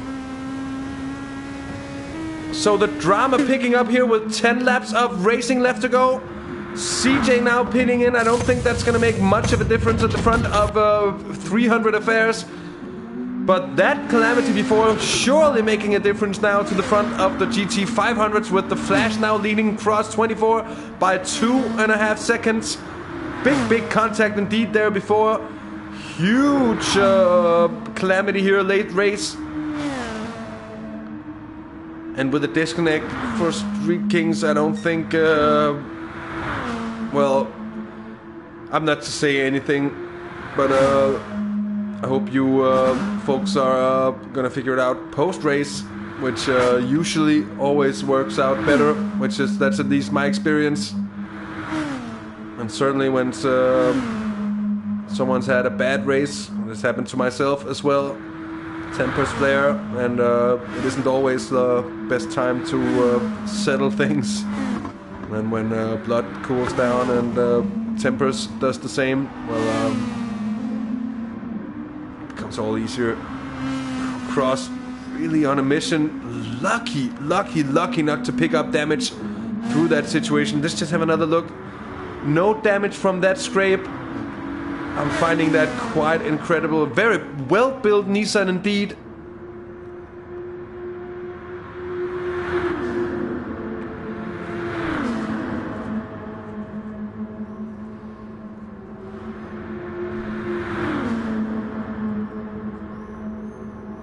And indeed, Bambi, there has been quite a bit of chat in the race.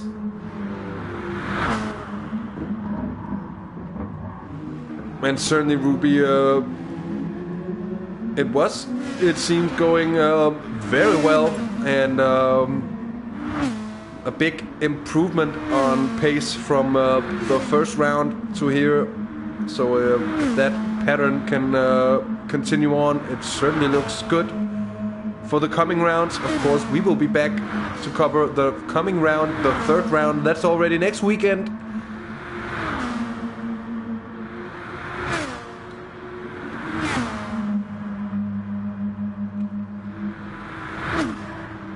Gap is slowly coming down, it seems. Cross 24 doesn't seem to be content with second position here. Quickly now gaining through the middle sector. And it's 7.5 seconds down to NASCAR fan, who's at the same time managed to dispose of GT Racer, at least for now. A little bit of a mistake here through the final couple of corners, but it's still GT Racer put out of that slipstream. And I don't think they're going to be able to come back at the lead duo here. Now with an AMG in between the Flash and Cross, that's a little bit of slipstream 8. But in turn, of course, it was given to the Flash first, and then Cross got it just afterwards. Seems like Cross's GTR is a little bit more top-end pace than...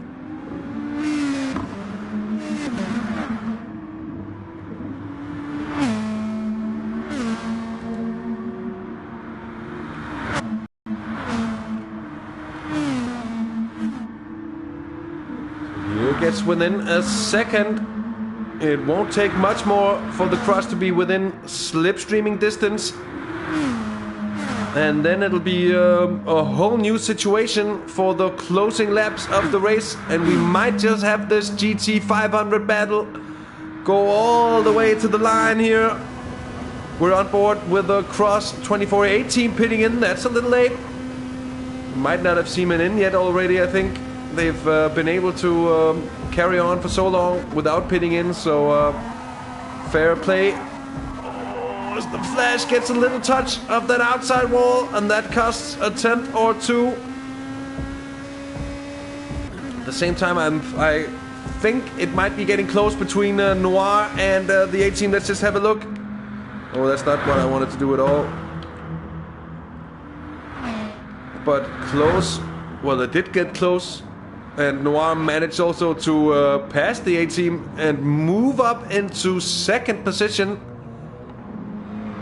So just having kept wits and pace about himself. Now up into second position, and a very good place to defend the championship lead, with CJ being up the road and completely untouchable today in the Audi R8. Seemed to be very strong indeed. Now Cross having actually taken the lead back from Flash. I think it happened coming into turn 1. And from there on also just dispatching with the Flash completely. Let's go on board. I suspect there might have been a little bit of a mistake from the Kiwi. Just a big difference in pace through this sector. Might be a lack of grip. Might be worn tires for the Flash, combined with that dirty air from the car in front. That's really causing trouble.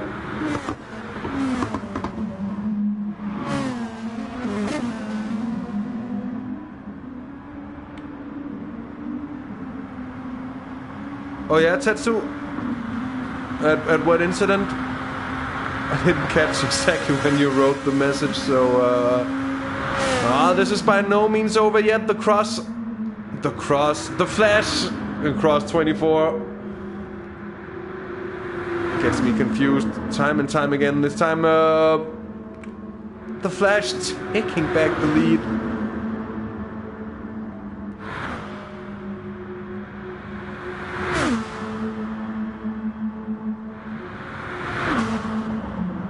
That's with what, 7 laps of racing remaining. So it's all coming towards the pointy end here. Side by side through turn 1. Let's see. The Flash manages to hold on, but let's have another look. On board with the Wangan.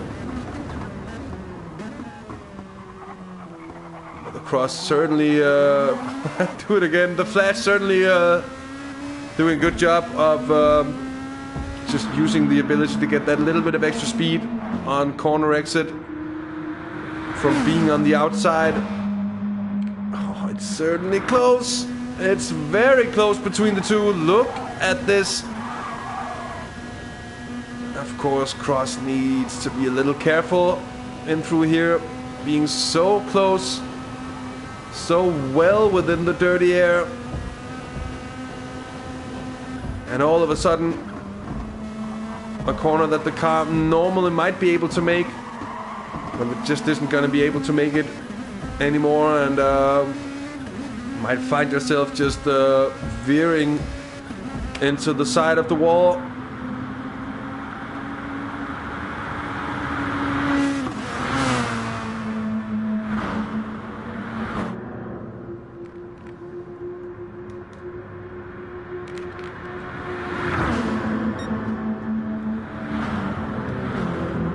So yet again they're side by side on their way to turn 1. The Flash against Cross 24. The 2 Nissan GTRs seems to be the stronger cars for this race. NASCAR fan and GT racer in 3rd and 4th respectively. We have Angel running in 5th. Then in the GT 300s we have CJ leading Noir. Then it's the A team in 3rd position, though not too far behind. Weather Systems in 4th. We have Ledford in 5th positions. We have Formidable 5th. It's Drifter 6th at the moment. Just going back to stay in touch with this lead battle, because it's ever so close.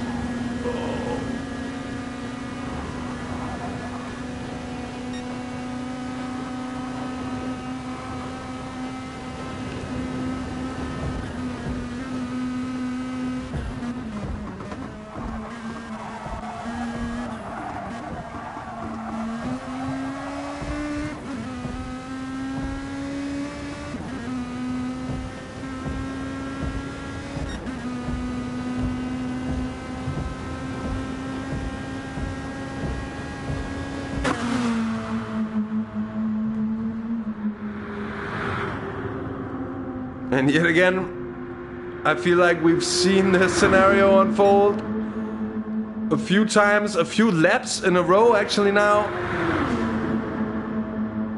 And you can also feel that it's heating up between these two, because it's really starting to go all out in this lead battle. 5 laps of racing left.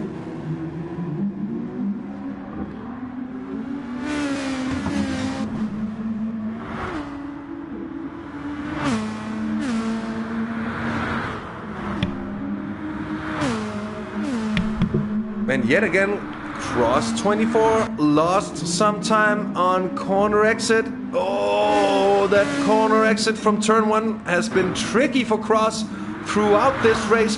But look at this, already back on the tail of the Flash. That might have been that traffic, I think, getting past the Audi R8 as the car of Drifter, if I'm not completely mistaken. That might really have aided Cross getting back on the tail of the Kiwi driver in the lead. Well done on all the drivers so far for not provoking a single... oh, that's a touch to the wall for the Flash. Is that gonna be a damage pickup this time around? Incredibly so, not even. And I find that to be a little bit of a surprise, I have to say.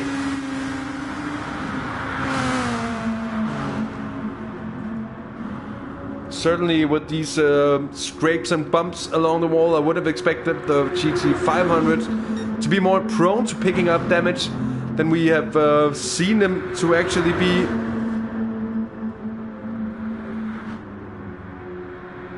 It certainly must have just been a grace, but it also looks so dramatic with all those sparks flying.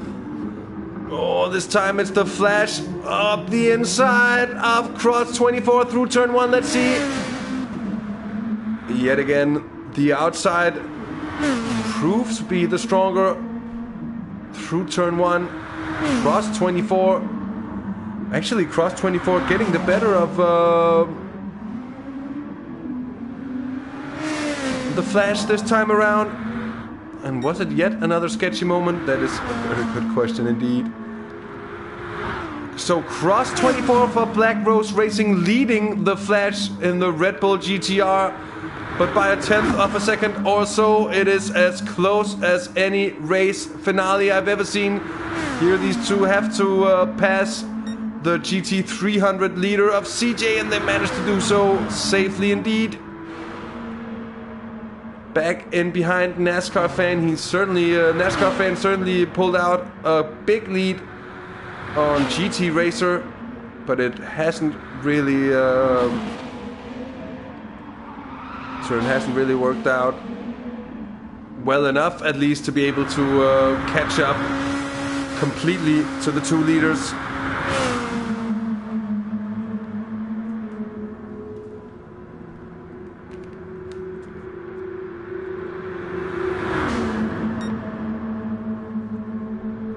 And yet another pass across the line.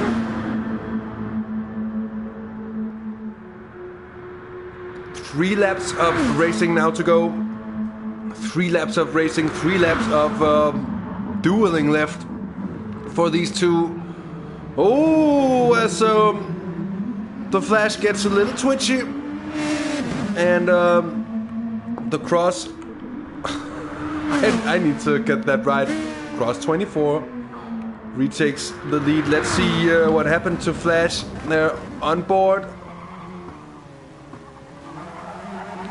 Just getting a little deep, I think. Maybe just being afraid to have contact with the Cross 24 so late in the race. Oh, now the gap has opened up. The gap has opened up. Let's see. We've seen the gap. Yeah, we've seen Cross 24 be a lot faster through those exact 2 corners before. Yet again, it was a little mistake from the Flash, who's put, well, it's put just over a second in between them now. The slipstream has been broken yet again. But on the way onto the penultimate lap, is it gonna be too late this time around for Flash to turn it around? We're gonna have to see.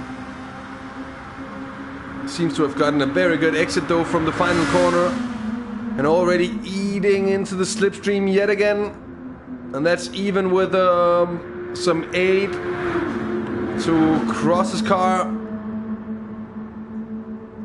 And as the Flash gets into the slipstream of the AMG in front, taking advantage of the slingshot around, I think it's just gonna get close enough to actually get within the slipstream of Cross 24 yet again, as we are upon the penultimate lap, first corner now. So speaking of pointy end of things, GT Racer must have been in the pits or something, because that's quite a bit of way back now.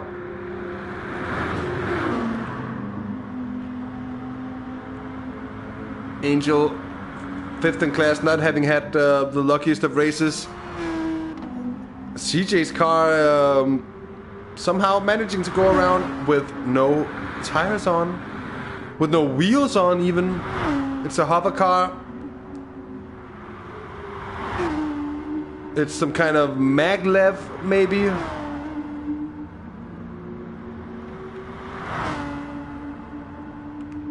Well done to the engineers at Audi.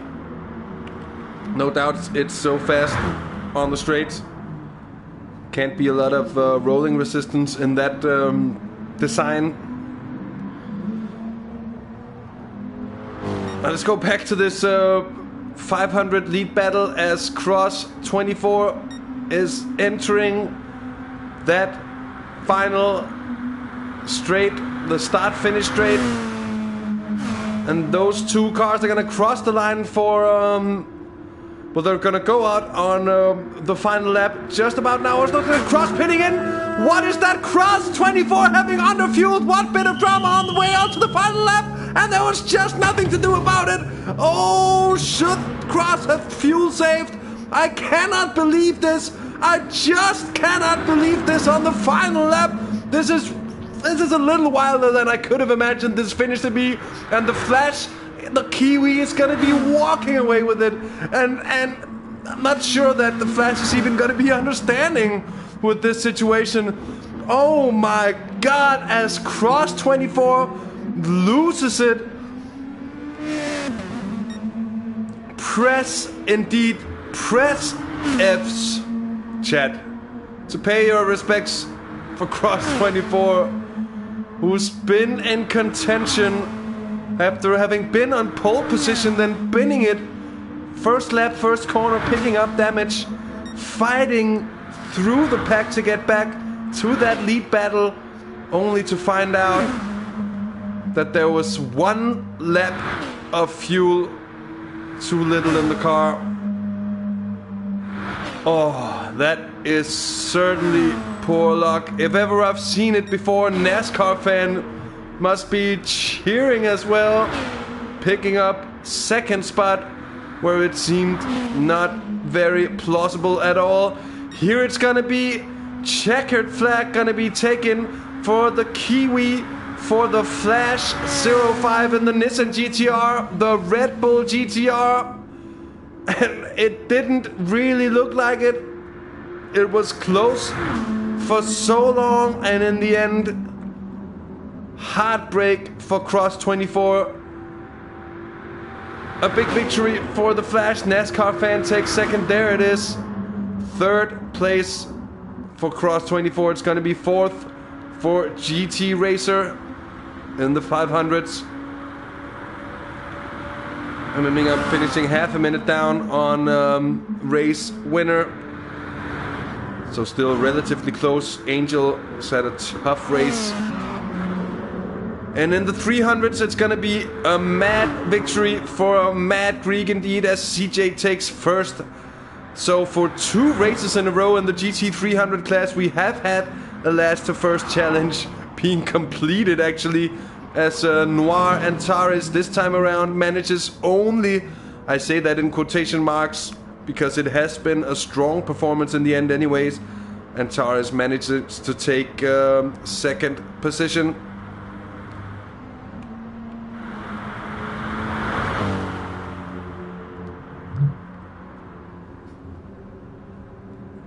And there it is, across the line. Big deal of time down on CJ. Congrats on the win, CJ. It's been a long time coming, but finally a change came for CJ with a win here. The A team in the Subaru. Third place in the 300s, and it's going to be fourth for Weather Systems, fifth for Leadfoot, sixth for Drifter, seventh for Formidable, and eighth for Damon. Indeed.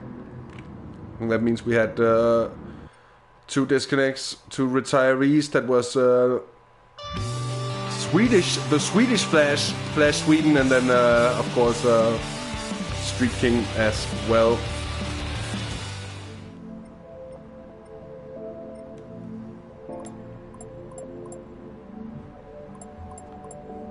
So that's the action over with for today. Quite a bit of it indeed. We're of course gonna invite and just check out which of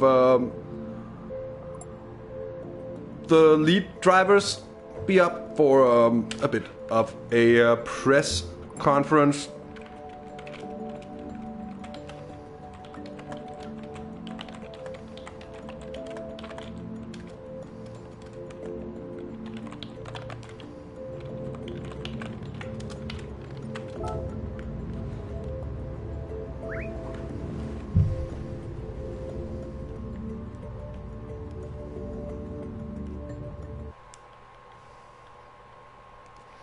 So you're gonna be seeing the bouncing heads for for a minute.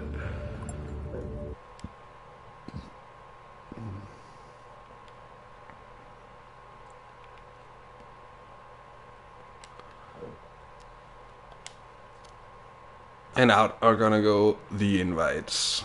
It's gonna be enters. As I'm talking to myself, as you can hear.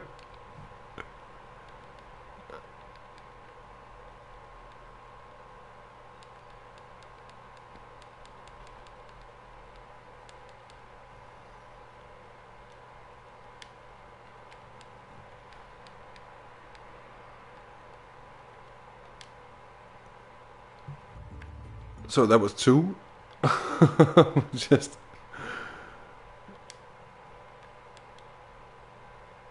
more bouncing heads. Cross. We're gonna have NASCAR fan. We're gonna have the A-team.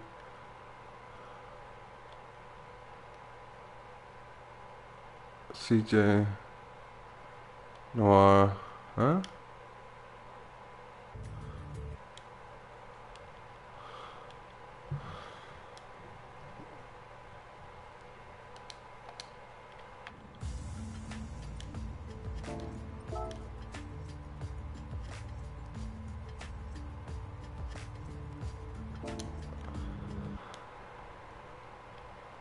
Oh yeah, and the Flash as well.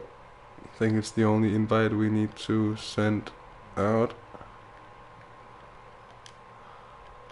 So that's the A-team, not sure I got that sent before. So let's just get underway. And let's start with the GT300 podium for today. CJ, welcome to the press conference. And a big congratulations on picking up a strong win. The car seemed to be very strong for you out there tonight. Was that the feeling you had on track as well? Not really. The feeling I had on track was just that I was, every single time I was passing the barriers, any kind of barrier, it was just like too close to comfort. If I had to give the win to any factor, it would probably be 3. The amount of practice I had, that I kept a clean race, and the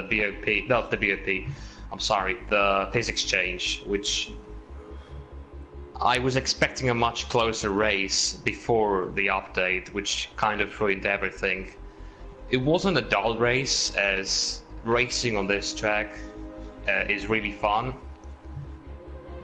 So that's all I have to say. Really happy with the win, and especially with that last first challenge. For the second week in a row, it's certainly impressive. Big congratulations, CJ. Moving on to second place finisher in class, Noir. Not quite as good as last round, but still a pretty strong race for you. Talk us through. I think most of us expected the result with CJ taking the win, even though I started from pole.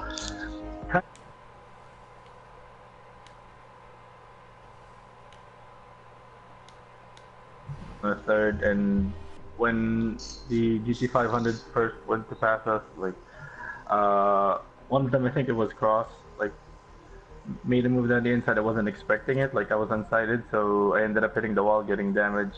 Thankfully, it was well within my pit window, so from there on, it was just get the car back to the pits and drive the rest of the race with consistency and hopefully a bit of pace. And I think it was good enough to finish still in second. So yeah, that's basically it.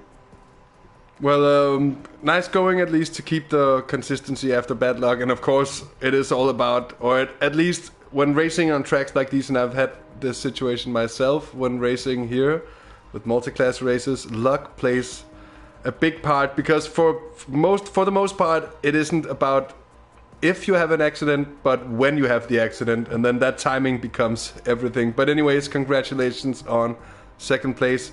Hey team, third in the Subaru on such a top speed bias track. That can't be too bad, in your opinion?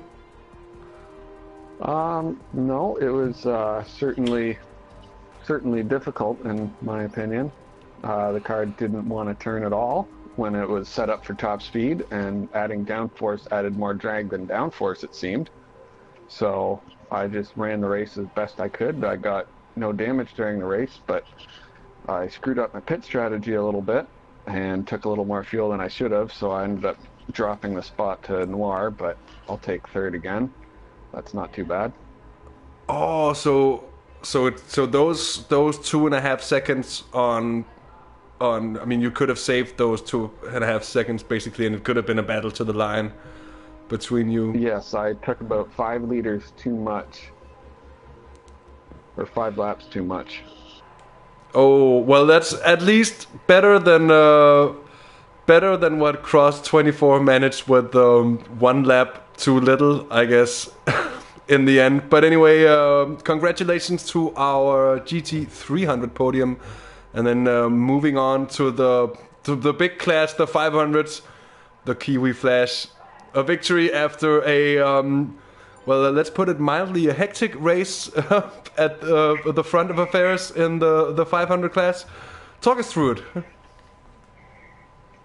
Oh man, it didn't start off too well. But you know, we just put our head down and kept pushing, and you know, the top speed advantage I think I had with my setup sort of helped towards the end. But yeah, that was nail biting stuff. You know, it was making the right moves at the right times through traffic, and yeah, no, I'm happy. I'm glad, you know, it was so close, you know. It was hard work, but man, I had fun. And just quickly, what went through your mind when you saw Cross pitting on the penultimate lap? Oh, I knew a lap leading up to it that he was going to be short, so I thought, oh, he's awfully close to not making that commitment line, and is he just pulling a bluff? But nah, it was a big weight off my shoulders. I could tell you, I could back off and just run that last lap at my own pace, and yeah, take home the win. Well, a big congratulations to you from me. It was a really interesting race to follow. NASCAR fan, second place for you. Well, I guess a little unexpected coming into the finale. Also for you, a hectic race as well, but you battling for a long time with the GT racer, where you really also seem to get very good top speed out of the NSX, or was it so? Well, I was working pretty hard with Flash. We were working together. We got the car. Really wanted to work on the top speed because we knew the Honda didn't have any starting off, and kept working away on it, and it got to a really good spot. And then, you know, didn't get the qualifying we wanted because the track wasn't very clear. So just kind of waited at the start, and everybody kind of took care of themselves. It was me and Jacob, and we were just kind of riding for that. But the car was really fast in a straight line, better than I thought it would have been. It was really cool. You know, I didn't think we were gonna have a race winner. The GTRs were super quick, but it looked for a while like it might have been. We had a really good car, led a lot of laps, and you know, we're getting better every week. So it's definitely another one to put in the confidence booster. Congrats to Flash as well on the win, and yeah, it's a lot of fun. Well, cheers and congrats on a great race in the end, and indeed less than 10 seconds down. I mean, it shouldn't have been much going differently in your direction for you to have been on top spot. Now, Cross, what kind of a heartbreaking finish that was. I've rarely seen anything like it. I guess that's the same feeling you're sitting with now.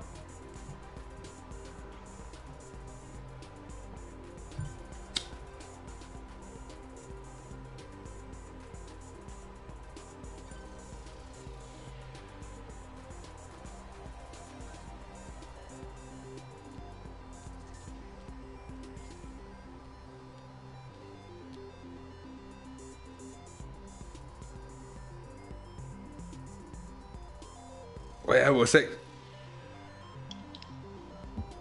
No, it's just about to say I'd completely forgotten about that turn 1 incident. When that taken into consideration, you had a very impressive race.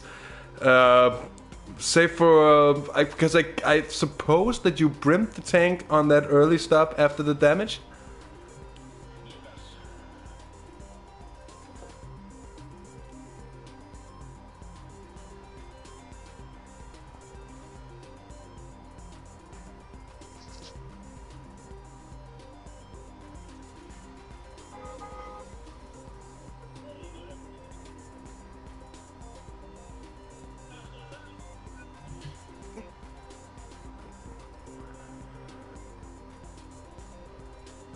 Indeed. It was a really great race to watch and for me to commentate upon as well. It was edge of the seat stuff, I have to say. So a big congratulations goes out to the podium finishers in the 500 class as well. And thanks to you all for taking part in our little press conference here. Enjoy the weekend. We're gonna end it right around here. We're gonna leave the party. And with that, I think we're gonna leave tonight's broadcast as well. It has been a great pleasure having you along for this second round of the VRR Super GT series, the Tokyo 300. And what a race we were in for in the end. Of course, if you haven't already, then do smash the like button on the video and feel free to subscribe to the channel as well to stay in touch and in tune with what we do here on Half the Race Gone. With that said, I'm gonna end it now. My name is DirtenDK. It's been a pleasure, and until next time, well, take care, have fun, and until then, bye bye.